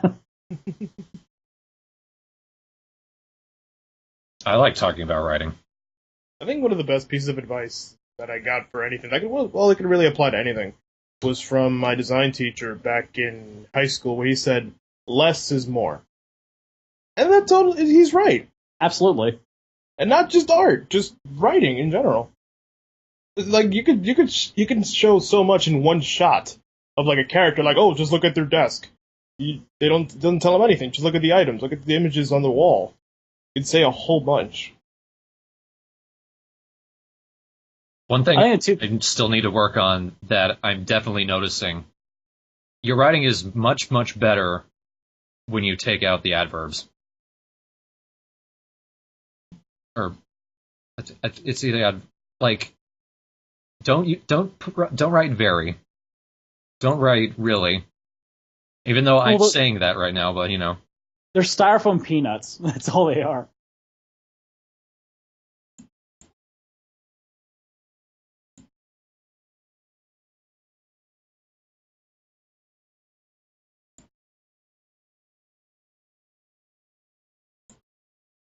Well, it's like two things kind of combine into the fact of less is more. For one, I think objects and things like visuals and audio and things tell more than what they really are. Because people think when they see them, they consider, they sit there and kind of turn around and go, okay, this is what it means, or in this placement, like people can think. People can come to their own conclusions about things. You don't need to tell them how to do it. And that's kind of the second point. People think, so let people think. Don't think for them.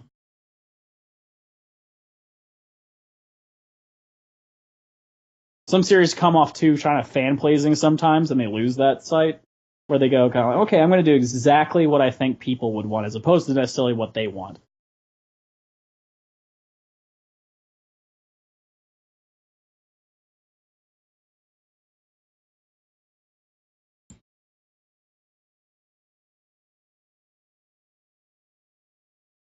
There's a guy in the chat who's working on a game right now, and he just said for the cutscenes, he should try attempting to write the scene before he writes the dialogue.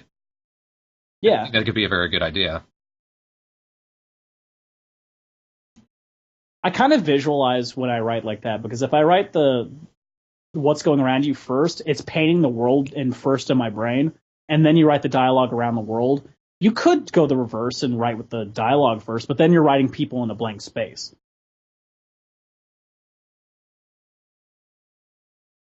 That's something I'm kind of doing with the comic, and it's sort of made me rethink my writing style, where I visualize every single event as if like it were a movie. Would I want to sit and watch this? Or if they're just sitting and talking? Or should something be going on? Should they be doing something actively while they're talking, or should they even be talking at all? How much more can you tell without telling anything? I think it depends on what kind of point you're trying to get across. I think sometimes when you take those, if it's a more of a slice of life, pedestrian kind of story, it doesn't hurt for characters just to do things that normal people do. It makes it seem more real.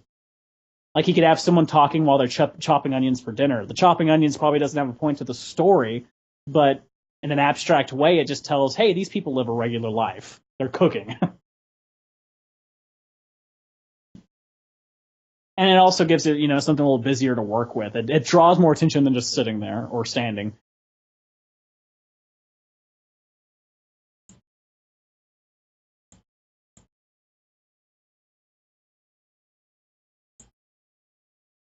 By the way, maybe the first chapter of the comic will be coming out this year. Even though we've been working on it for 1.5, maybe. Started as I think it was Confucius that said, I forget which, it was a Chinese philosopher that said, 1,000 miles starts with your first step. Mm-hmm. So yeah, it's understandable. Taking that first step can be probably the biggest moment of it. So as soon as that happens, things will happen. We're sort of getting down to an actual deadline now, at least. You got to do that too. Yeah. You got to set deadlines with yourself. I'm going to get this done by Wednesday or whatever. If you say you're going to get it done eventually, you'll never get it done.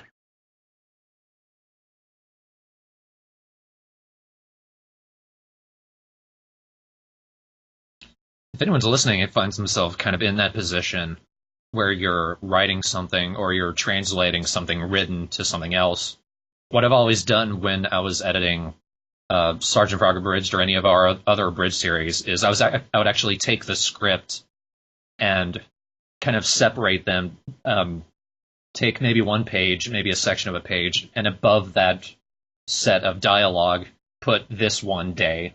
And then I would go to the next part, put the next day after that. And for that whole day, that's what I'm editing. So I could get a video done in under a week.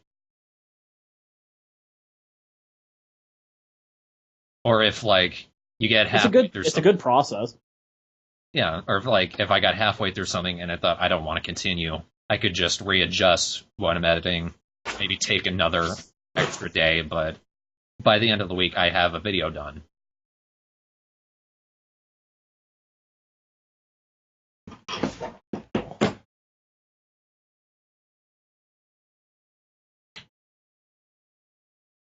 Keith ends up saying that, like, at least he's read reviews about horror games where everyone says, it doesn't really scare me, or I don't consider this a horror game. You're gonna always get that in any medium. In comedy, you're always gonna get people to say it's not funny. I think with horror, it's specifically trying to attack an aspect of something that always freaks people out. With horror, I always, like, personally, I think in horror, like, the mental is probably the scariest part of anything. What's scarier than the Ring movie?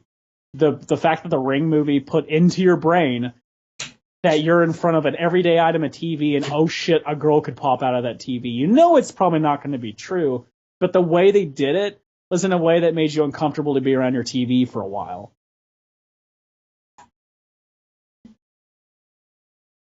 Psychological has a much bigger effect than just which was a bad habit a lot of people to make horror games. It's just a guy bleeding on the, explodes or bleeding or scary objects and things like that. There needs to be something that just fucks with you. That's a good scary game, at least in my opinion, but everyone's different.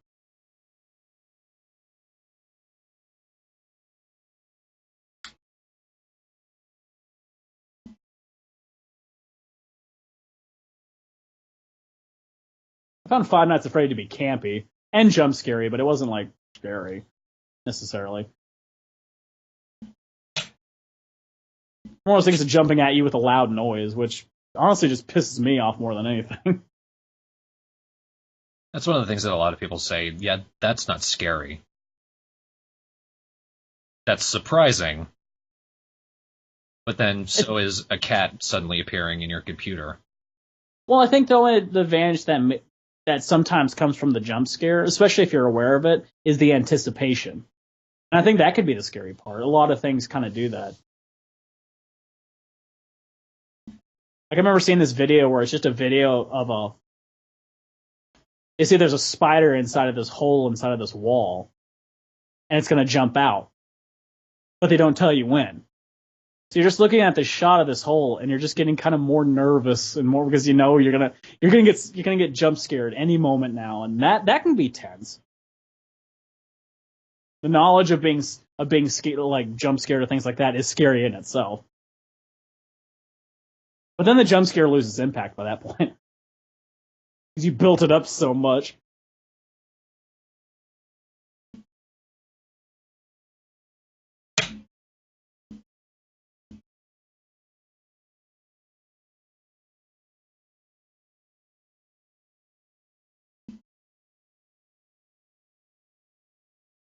I think scaring, any kind of emotion, scaring or comedy, is always going to be selectively viewed, though. I mean, some people find jump scares to be scarier than psychological shit. Some people don't find our stuff funny. Some people do.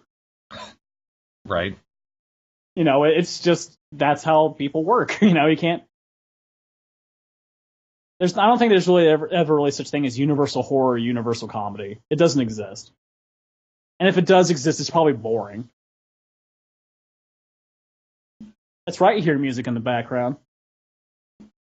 She's dancing to salsa. House! Yep, she's dancing to salsa. You say that, but I'm really just sitting here on a chair listening to you. Listen to me blab. I feel like a good way to make horror scary again is to take the elements that they always use but have been overused to the point of non-scary ubiquity, is to just find a new spin on them. It's like every horror game is overloaded with gore, but how about just having a little bit of gore and it's yours? Like you wake up and suddenly you're covered in your own blood. Well, it's kind of like if you look back at old Alfred Hitchcock movies and things like that. He would change the wheel almost in all the films he did. And for example, with Psycho, with the whole famous stabbing scene in the shower, it was very loud and abrupt. which the rest of the movie was very quiet. So it definitely made that a traumatic viewing of that situation. Then you go to a movie like Rear Window, where there's loud music and everyone's kind of having fun. The scene where the murderer that's across the street is talking and he looks into the binoculars and you can tell he's looking at the main character and there's no music and there's no sound. But it's such a tense moment. Like, it's so creepy because despite there no sound or kind of things to enhance it, you could just look and go, oh man, he found the guy. And it's you don't need sound to do that. You don't need a big boom. You don't need the conventions to do it. I think you can work towards establishing scary things that go completely against expectation. And a lot of movies try that too. Like, if you notice, a lot of movies that in later jump scare movies, the jump scare in old movies would be build up and then a jump scare. A lot of these other ones would do build up, fake jump scare, guy calms down, oh, there's the bad guy. Like, you've seen plenty of those horror movies where someone's like walking through the hallway because they're looking for the murderer, and then you'll hear a bang, and then a cat runs out, and she's like, whoo, and then the murderer's right behind her. These are kind of trying to change the wheel. That's a lazy change in the wheel, but still, same thing. Cat runs in, whoo, murderer comes in, ahoy, hoy, hoy. That's me. Or the cat runs in, goes, whoo, cat stabs him.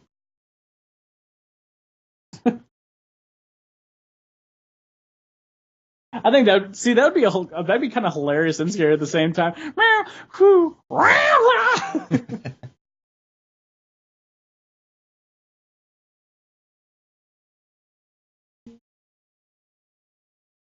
I think with horror, the less you know, the scarier it is.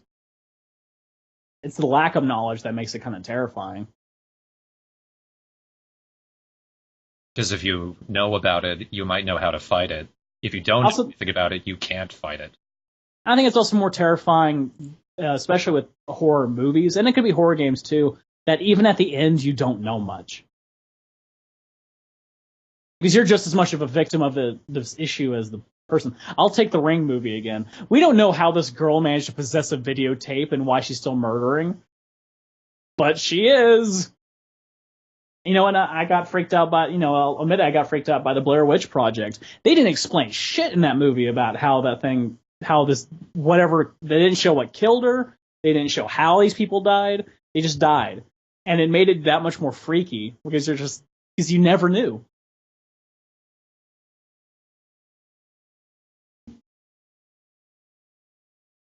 I know some people walk like, they didn't show that was bullshit, but I think it adds to it. I think that adds to things that aren't or horror as well. Like Travis did Shadow of the Colossus. You don't know anything about that world, but the fact that you don't know anything about it, but there's details that you can glean from, makes it interesting to talk about and to think. It makes it continuously interesting. People still talk about that game. It's just like how people play Dark Souls still, like the original. And you do get information from that game, but you still don't have definite answers. Mm-hmm. You have enough information that you can sort of debate the points.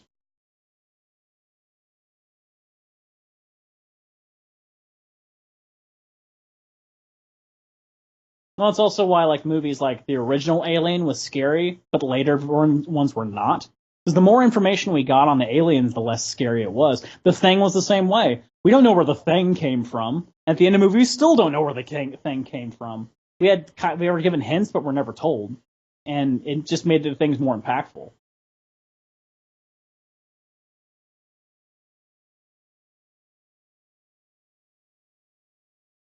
So yeah, I'm making Aliens 2, guys. Just saying. That'll be awesome. I would love to be a director of an Aliens movie.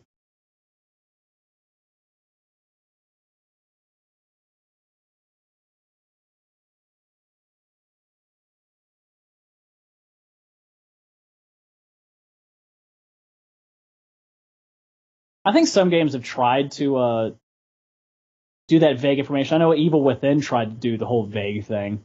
I just think it got kind of stupid.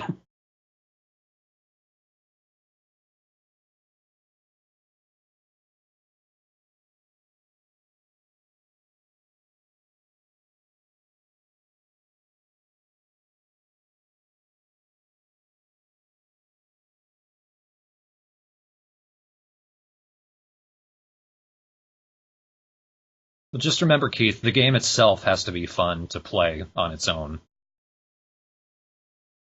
That's the biggest point.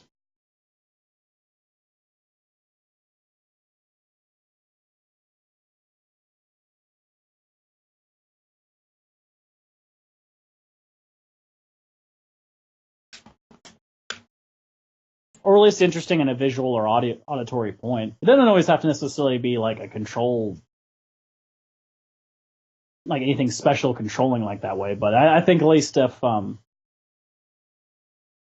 like I'll take like Journey for example. It's got like 2 buttons, but the visuals state so much within it and the audio and things like that it really does make a big difference.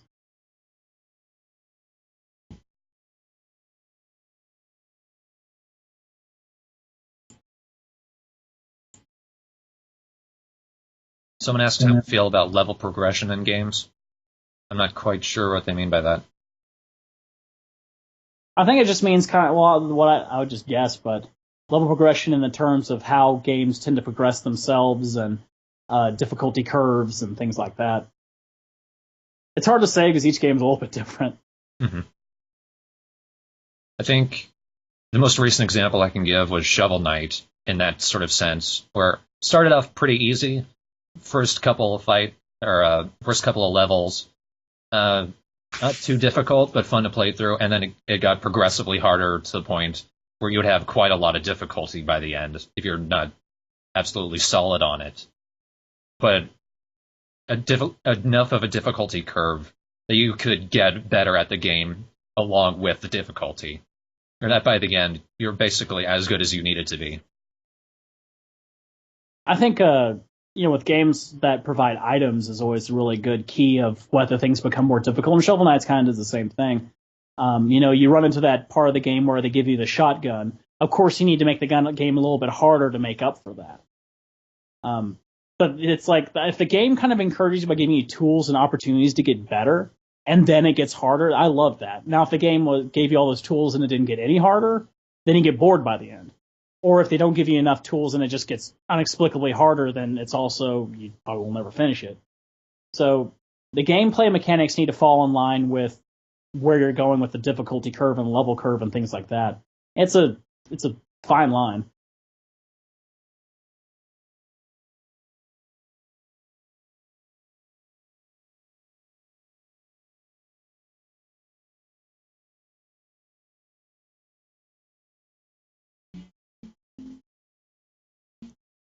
Like if you want to take an old school game from that, any of the Metroid games, you get new weapons that are stronger than your last weapons, but guess what? The enemies are harder to kill. It's only fair. And it makes it fun.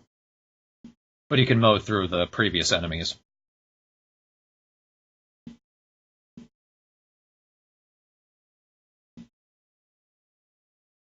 I think, at least with Kisa, it doesn't always have to be weapons. But you do have opportunities to have people get presented with different items or abilities that they might not have had before, or at least opportunities to practice before they have to do something more difficult than what they did before. A lot of games will give kind of these quote-unquote tutorial areas to where, they didn't give you a new weapon, but they gave you, different areas where you can hide from this bad guy, but there's only like one of them in this room, and the room's well lit. Okay, well then hiding from them shouldn't be too hard because I just know that's one person to avoid. Okay, the game's going to start. Now we got 3 dudes and it's dark. That if they don't even give you a new weapon, at least they gave you an opportunity to kind of get your training wheels on before they let you go. Can you think of many games where you go through the whole thing without getting any new weapons or items? All I can think of right now is like Super Mario 64. I guess you can count like Amnesia. Games that don't have a weapon basis and are just kind of more like, okay, you got your little item here. Shadow of the Colossus was kind of like that too, to be honest. Oh yeah. Because they only at the beginning of the game, it gave me a sword, a bow, and my fist, and each progressive Colossus got harder. But what they did to kind of trade that off is they gave me more health, they gave me a better grip gauge. They gave these areas where you had to utilize more climbing and more platforming to get used to how to fight the bosses. So they had little ways of giving you tutorials, but they were kind of ingrained into the games themselves.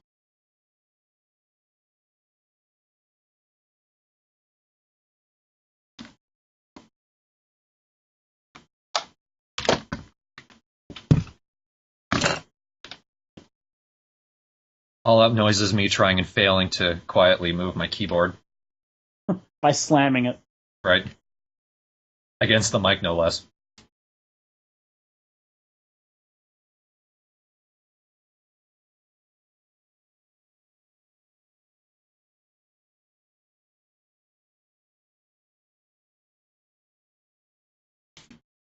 What about Yoshi?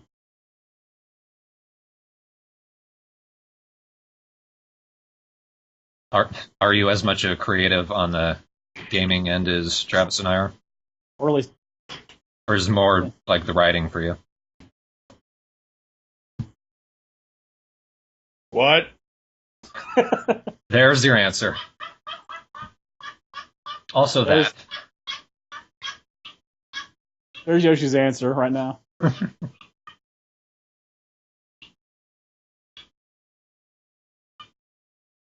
I was just wondering what you think about stuff. Like, what kind of stuff?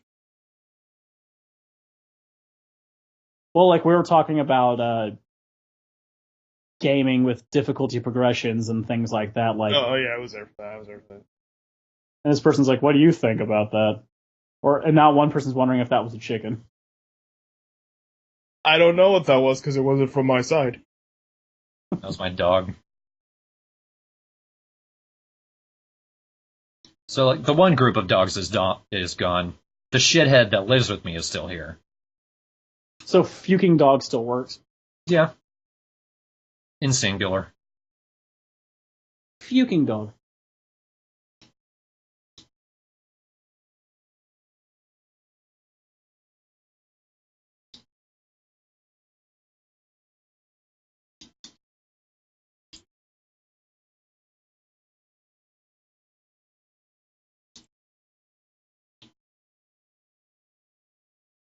I wish I had the ability to make games. I took a game making course, but it was such a basic little thing that it didn't really amount to too much. It was learning how to make games in Java.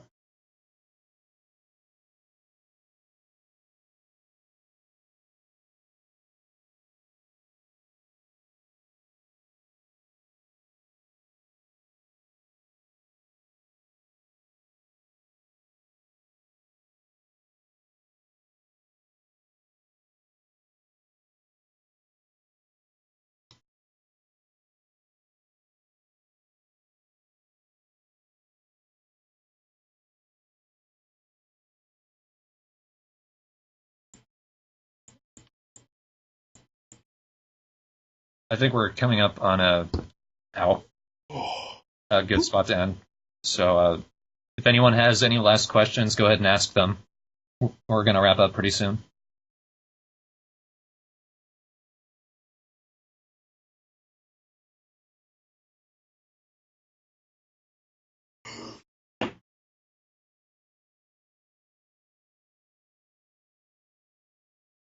While I pop all of my knuckles repeatedly. Ugh. Yeah, I've been doing that the whole stream. So I'm playing a recorder? No, that's my dad on the flute.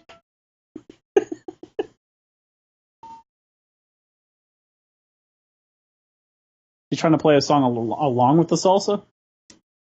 I don't know. You just thought that'd be a good point to play. I mean, I got my dad a trumpet for Christmas, and he's pretty alright with that. Been playing that pretty often, but that flute's been there forever. He usually plays an instrument while he's listening, like a guida or something. But wind instruments are tough to play. Yeah, there's just a flute in the living room that he just randomly plays. Plays like, big books. One time he woke up my mom with it intentionally. He went into the room and he woke up. She's like, "God damn it, I hate you so much." And I'm like, "Yay, my family." My family. Someone asked, how many instruments does your dad play? Okay, he plays. With quotes. He plays piano. He plays flute. He plays trumpet. He plays drums. He plays a lot. Okay. He's a one-man band. Sorta. But like, what he's best at is singing. But I'm pretty sure if things worked out better, he probably would have been a musician. Couldn't he still be a musician? Well, the dude's like 50-something. So, if you can be a musician at any point in your life.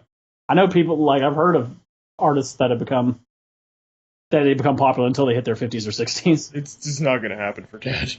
Eh.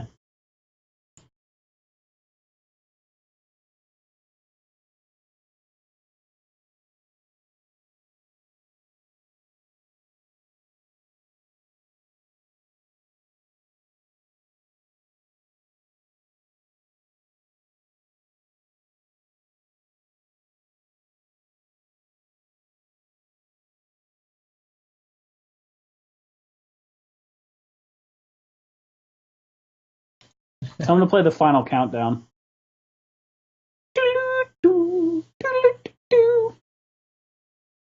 Also asking if Yoshi plays any instruments. I used to be prominent at the piano. And then I didn't have my piano class anymore, and now I forgot how to play. And I play by ear. And honestly, I could probably regain that skill if you just put a piano in front of me. Do you have a keyboard? Yeah, it's in my parents' room, I just don't use it. Make us some jams. I remember I was able to play the Mario theme just by ear. And I ended up doing that in class, and the teacher was like, "Wow, you're fucking cool!" And then he gave me an A. I was like, "Oh, wow, I'm great." I thought you're like, "Wow, you're cool," and he broke his neck and he died. No, that was in science, but you're close. Wow, a Bunsen burn! Just grabbed his own head. Although I've always wanted it. God damn it, Dad. Sounds like the Call of the Dead. But I always wanted to learn how to play the saxophone. But I just need a saxophone for that.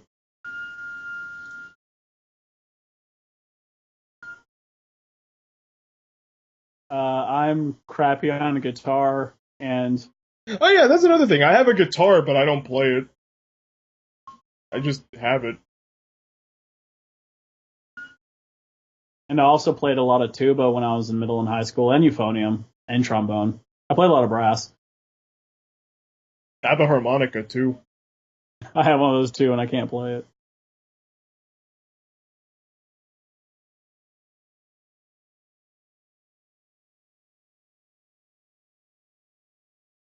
I will eventually learn how to play the guitar better once I practice more songs. I do want to be good at an instrument because I just feel like it'd be a wasted potential in life. Like, oh shit, there's a musical instrument for you, but you didn't bother to learn one. Well, piano's a useful one because you could apply it to really anything. And my love for jazz and swing and shit like would be perfect for it, but I just don't fucking learn. You can be like Ron Burgundy and learn how to play the jazz flute.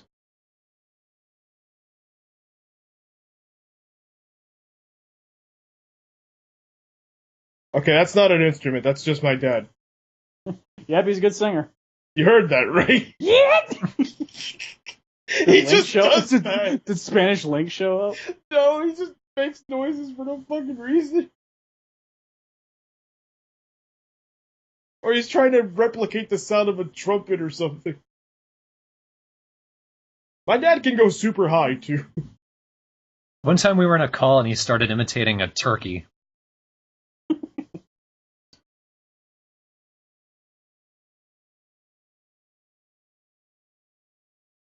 See, my uncle, he still plays, but he kind of plays in between a hobby and a profession because he practices a lot and he's really good. And he's helped people with band stuff, but he hasn't necessarily put on the work to start his own. Your dad could do something like that because I know my uncle's older than your dad. I just think he just doesn't really care is the thing. He's more of a bus driver and shit, and he just kind of has these instruments just because he does. Like the most he has is like his band and shit, and they do perform every now and then. And He's been doing it for years, but if it happens, then that'll be great, because, hey, he's been doing it, but I just don't see him, like, sprouting out to, like, become, like, a superstar or anything. And he's been on TV a few times, so there's that. Cops. If you weren't referencing something specific, that would sound kind of racist. No, it's. I always just assume because I end up having one of my babysitters said the same thing, that she was on TV and she was actually on Cops. I didn't even hear when you said Cops. No, performing, you clod. The fuck? Well, no, like we had a babysitter that used to say she was on TV, and we kind of like, oh, that's awesome. And then we saw on Cops one day. Oh, man, that's even better! Oh, so cool! That would be me. Wow, you got beat up by cops? That's cool. There's so many episodes of that shit.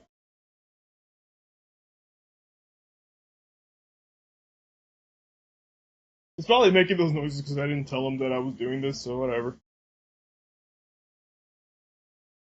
He's just having fun.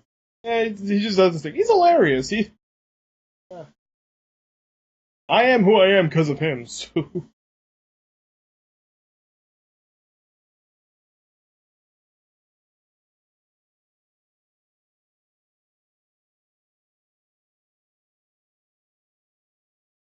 Well, Travis just messaged us that he needs to leave soon, and we've been hanging around here for about 10 minutes since, so... And by just message, we mean 8 minutes ago.